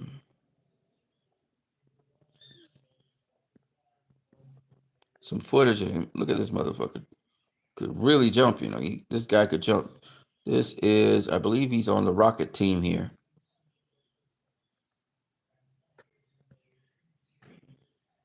This is when he dunked on Patrick Ewing.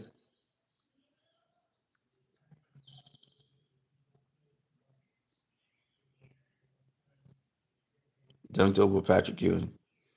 That was a nasty dunk, I'm not gonna lie. Same with the Chicago Bulls.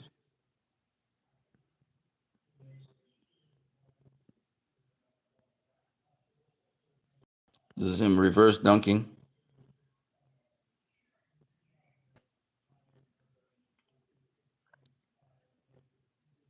Like I said, he dunked with either hand. Here he is dunking on Patrick Ewing. It was a nasty dunk, I'm not gonna lie.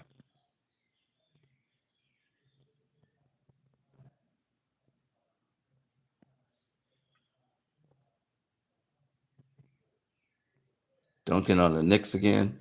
That's Oakley in the background. Scottie Pippen, man.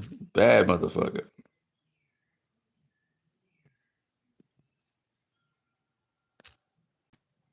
People say Jordan had hops in his Air Jordan, but Scottie had hops too. Scottie had hops too. But you know, people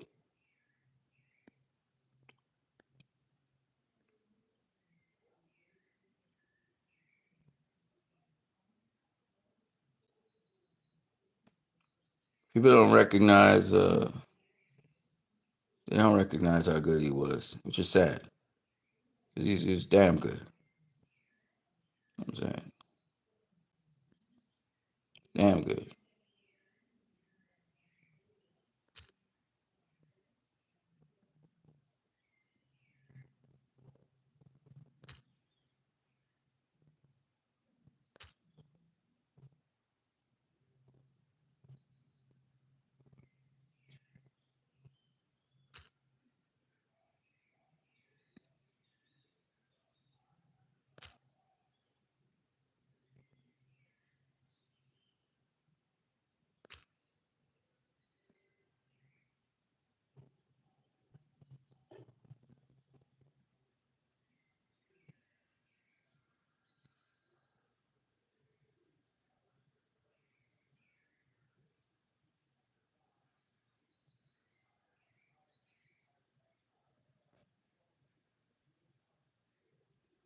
This is the ugly dunk right here.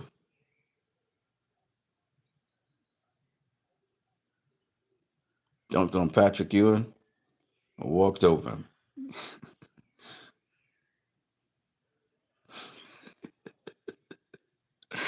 It's a nasty dunk.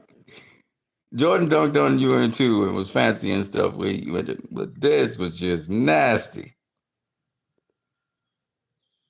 Just nasty. It's him again dunking on I think he's dunking on Patrick Ewing again. God damn. Two-headed jam too.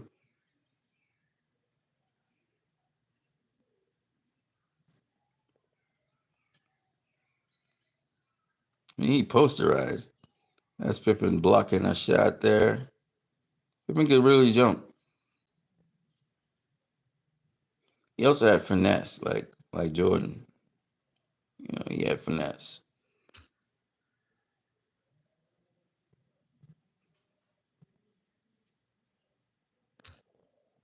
And he had long hands.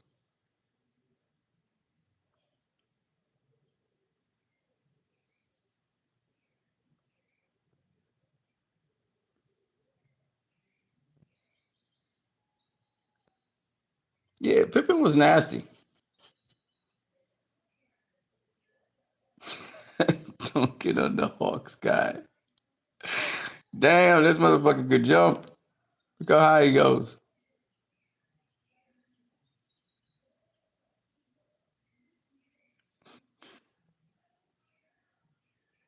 Pippen was a bad boy.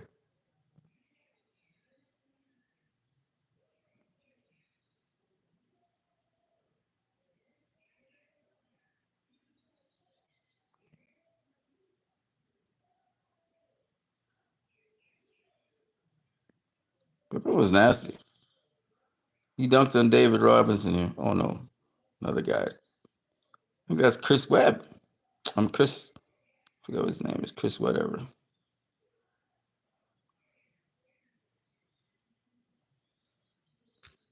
Yeah, Pippen was a bad boy.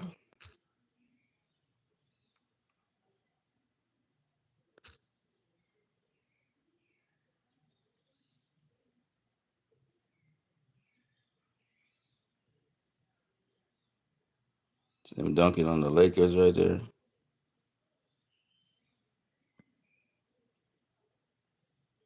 This is what we'll talk about his defensive acumen. Watch this.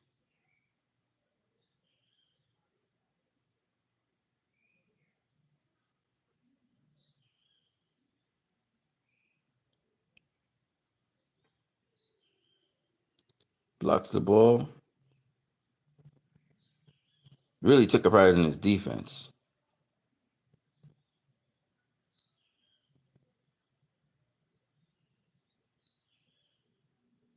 Here's again defensively swatting away a ball.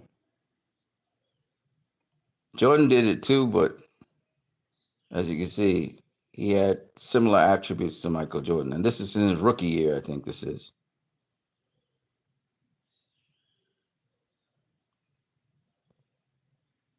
But you see how far he could really jump too, boy. Really jump.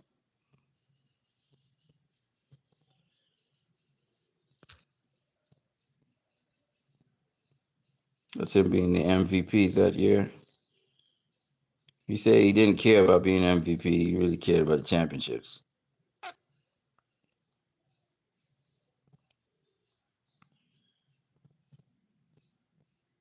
The guy grabs Jordan there, and Pippen comes through and just cleans it up.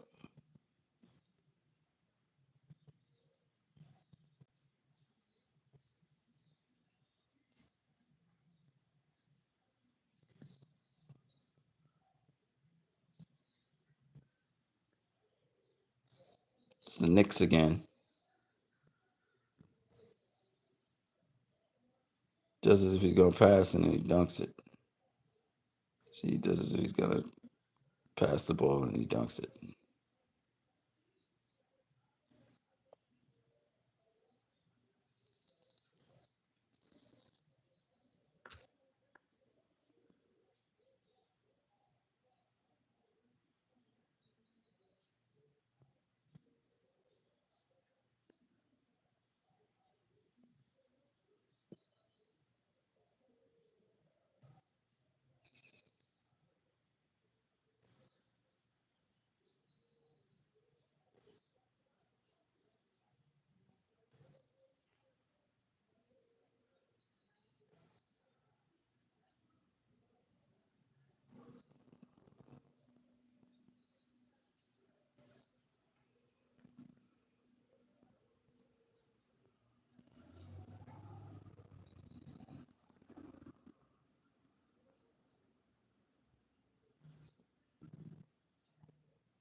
It's against the Celtics.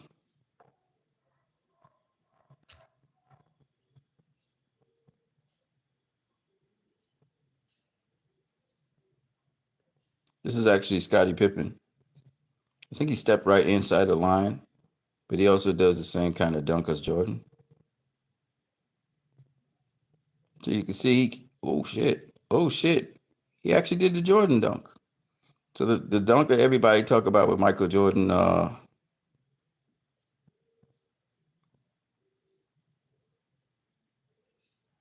Pippen could do it too. The free throw line jump, he could do the same thing. So like a lot of people think that Michael Jordan was the only guy that could do that. Nope, Scottie Pippen did it, man. And behind the free throw, clearly behind the free throw line. Look at that. Pippen could fly, man.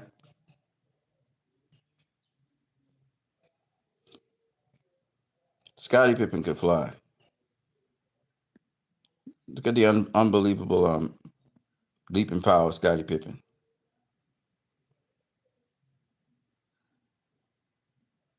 And the thing about Scottie Pippen was he would keep the ball high up in the air, Statue of Liberty dunk, pretty much.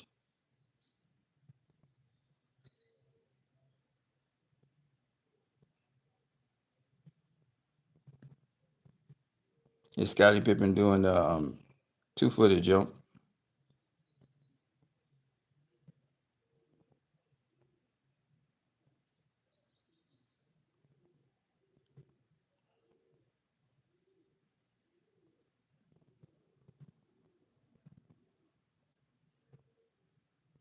Is Pippen dunking on the guy?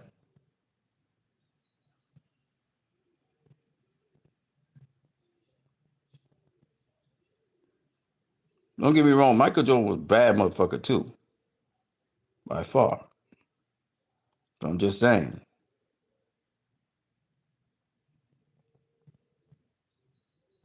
I don't know who the hell that is.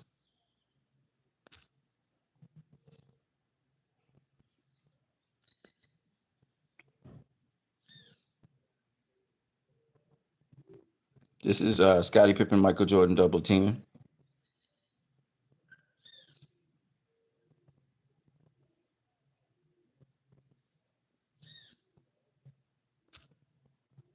So imagine two guys that could do the same things on the floor, you know. And then Kukoc was a third threat. Offensively, the Bulls were unbeatable team because Kukoc was in there, and Kukoc do some shit too. So, but a lot of people don't realize Scottie Pippen was a bad boy. Look how high up he went.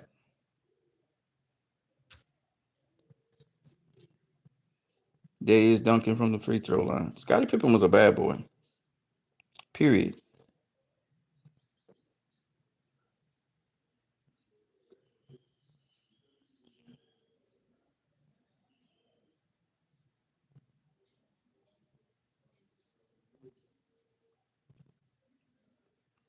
This is Pippen again.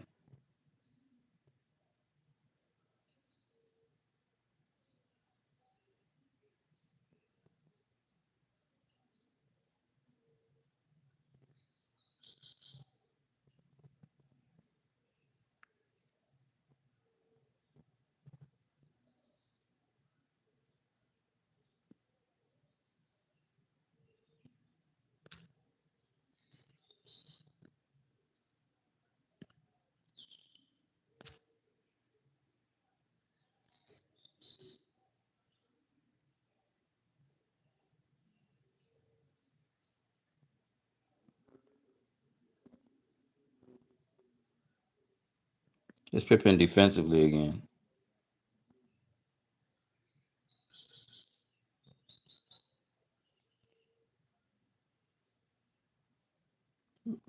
Guarding Barkley steals the ball, goes down the floor.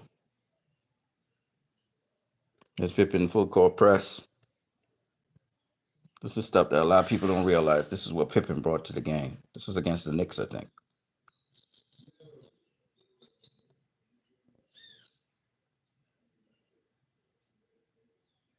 See, he stole the ball. That's the thing with Pippen. Pippen took pride in defense.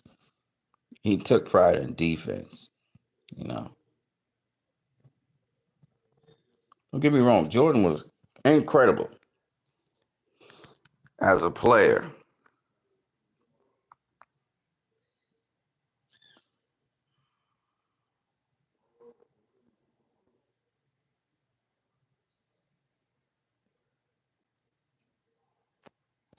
but people forget about Scottie Pippen because of Michael Jordan. But Scottie Pippen was a bad boy, a bad, bad boy.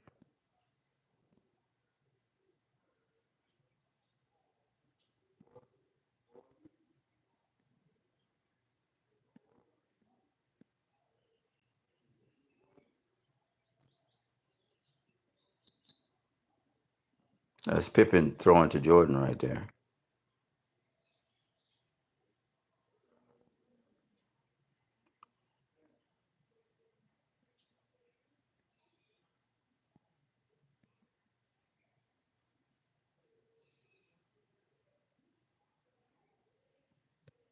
Which again, this is Pippen.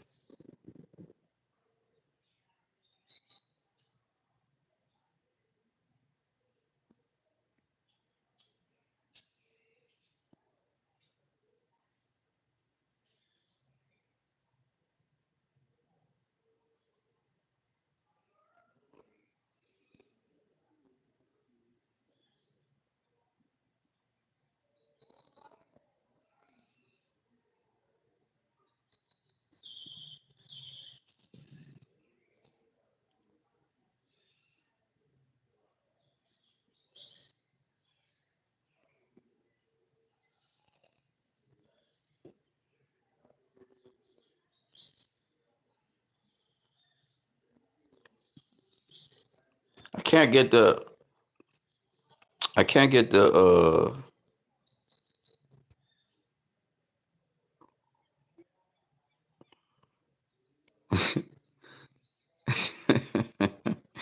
I can't get the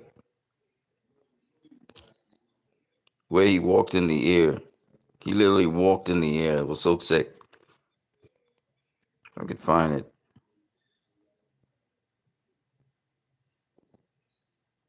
Michael Jordan. Charles Oakley slapped Pippen. I remember this.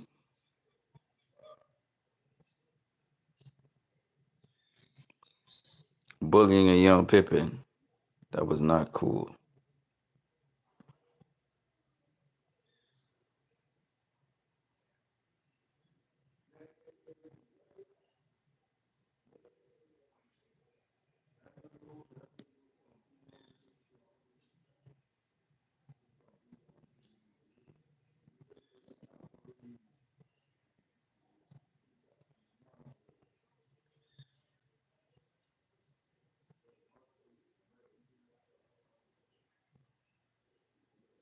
There we go. So this is the guy that I just wanted to talk a little bit about. Scottie Pippen.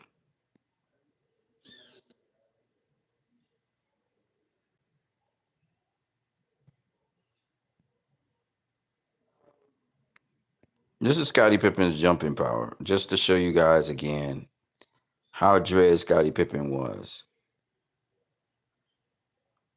Look at that shit. That is some fucking crazy shit.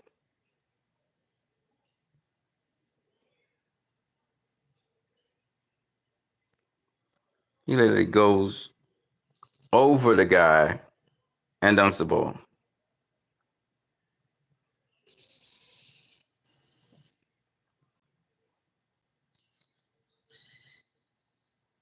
That's his crazy. That's Scottie Pippen.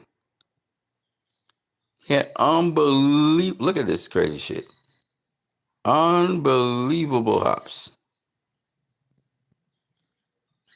But see, the thing about it is, we won't see that every single game. Scottie Pippen wasn't that guy who was like Michael Jordan. He just, he was trying to show how good he was. Nah, Scottie Pippen was a guy who was a humble dude. Well, he was an unbelievable player. Unbelievable player.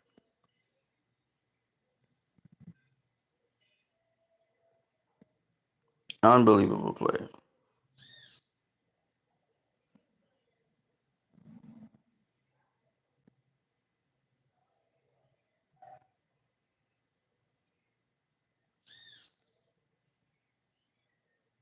Unbelievable player. This is it from a different angle.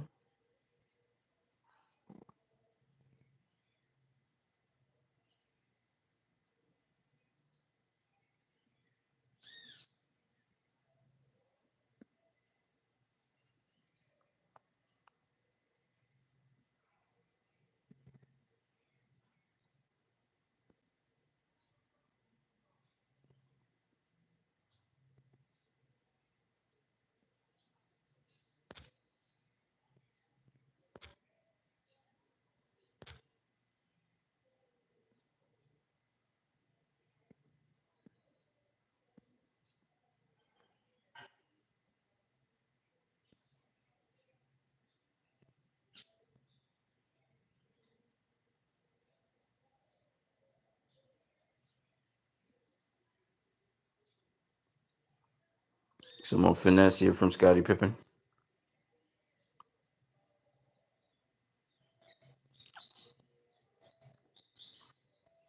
Beautiful finish. And being a tall guy and being able to jump like that. You know, Pippen again, defense. Actually, who is that? That's not Pippen. That's Alonzo Mourning. Pippen putting it up with the left hand, Mourning swatting him away.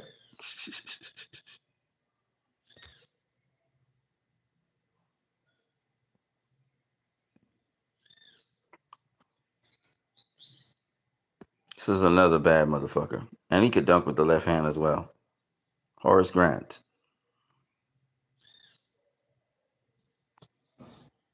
The Bulls had some really bad dogs up in there. I'm not gonna lie to you. Pippen again stripping Robert Horry, looks like, off the ball.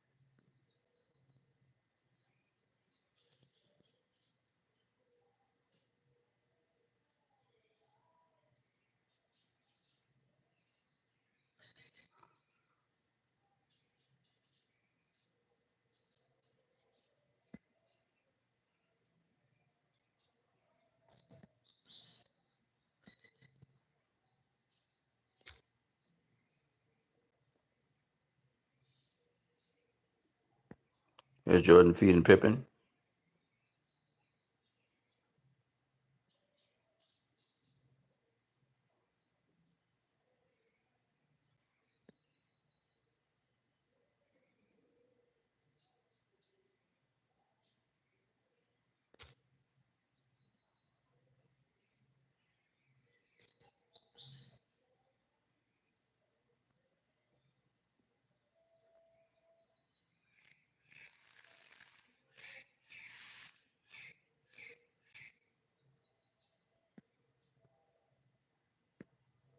It's Pippen assisting.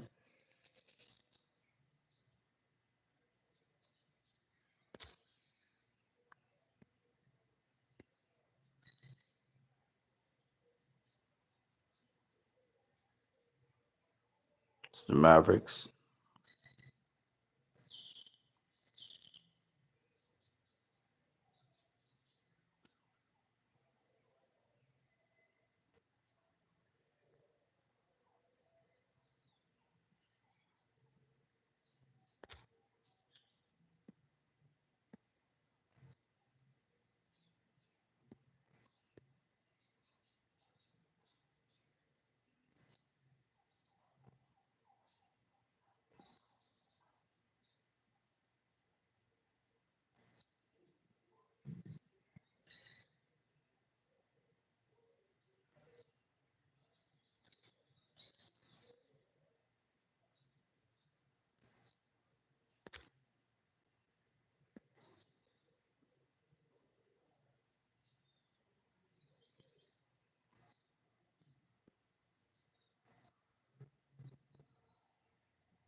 See, this is what I'm talking about, the defensive mindedness.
Yeah, they just totally fouled Pippen here.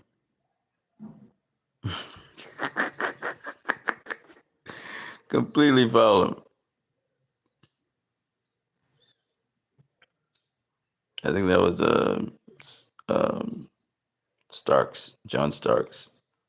And completely fouls. He just completely fouls.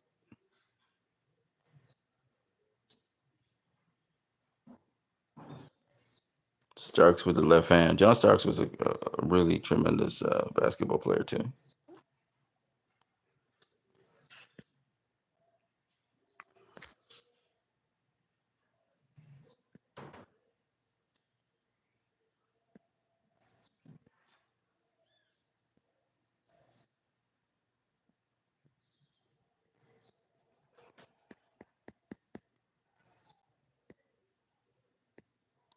Yeah, so that's what I got on Scottie Pippen. I just thought I would leave that with you guys. I took more than 2 hours here talking about this shit. Well, we gotta get out of here. Here we go. You guys have a good one.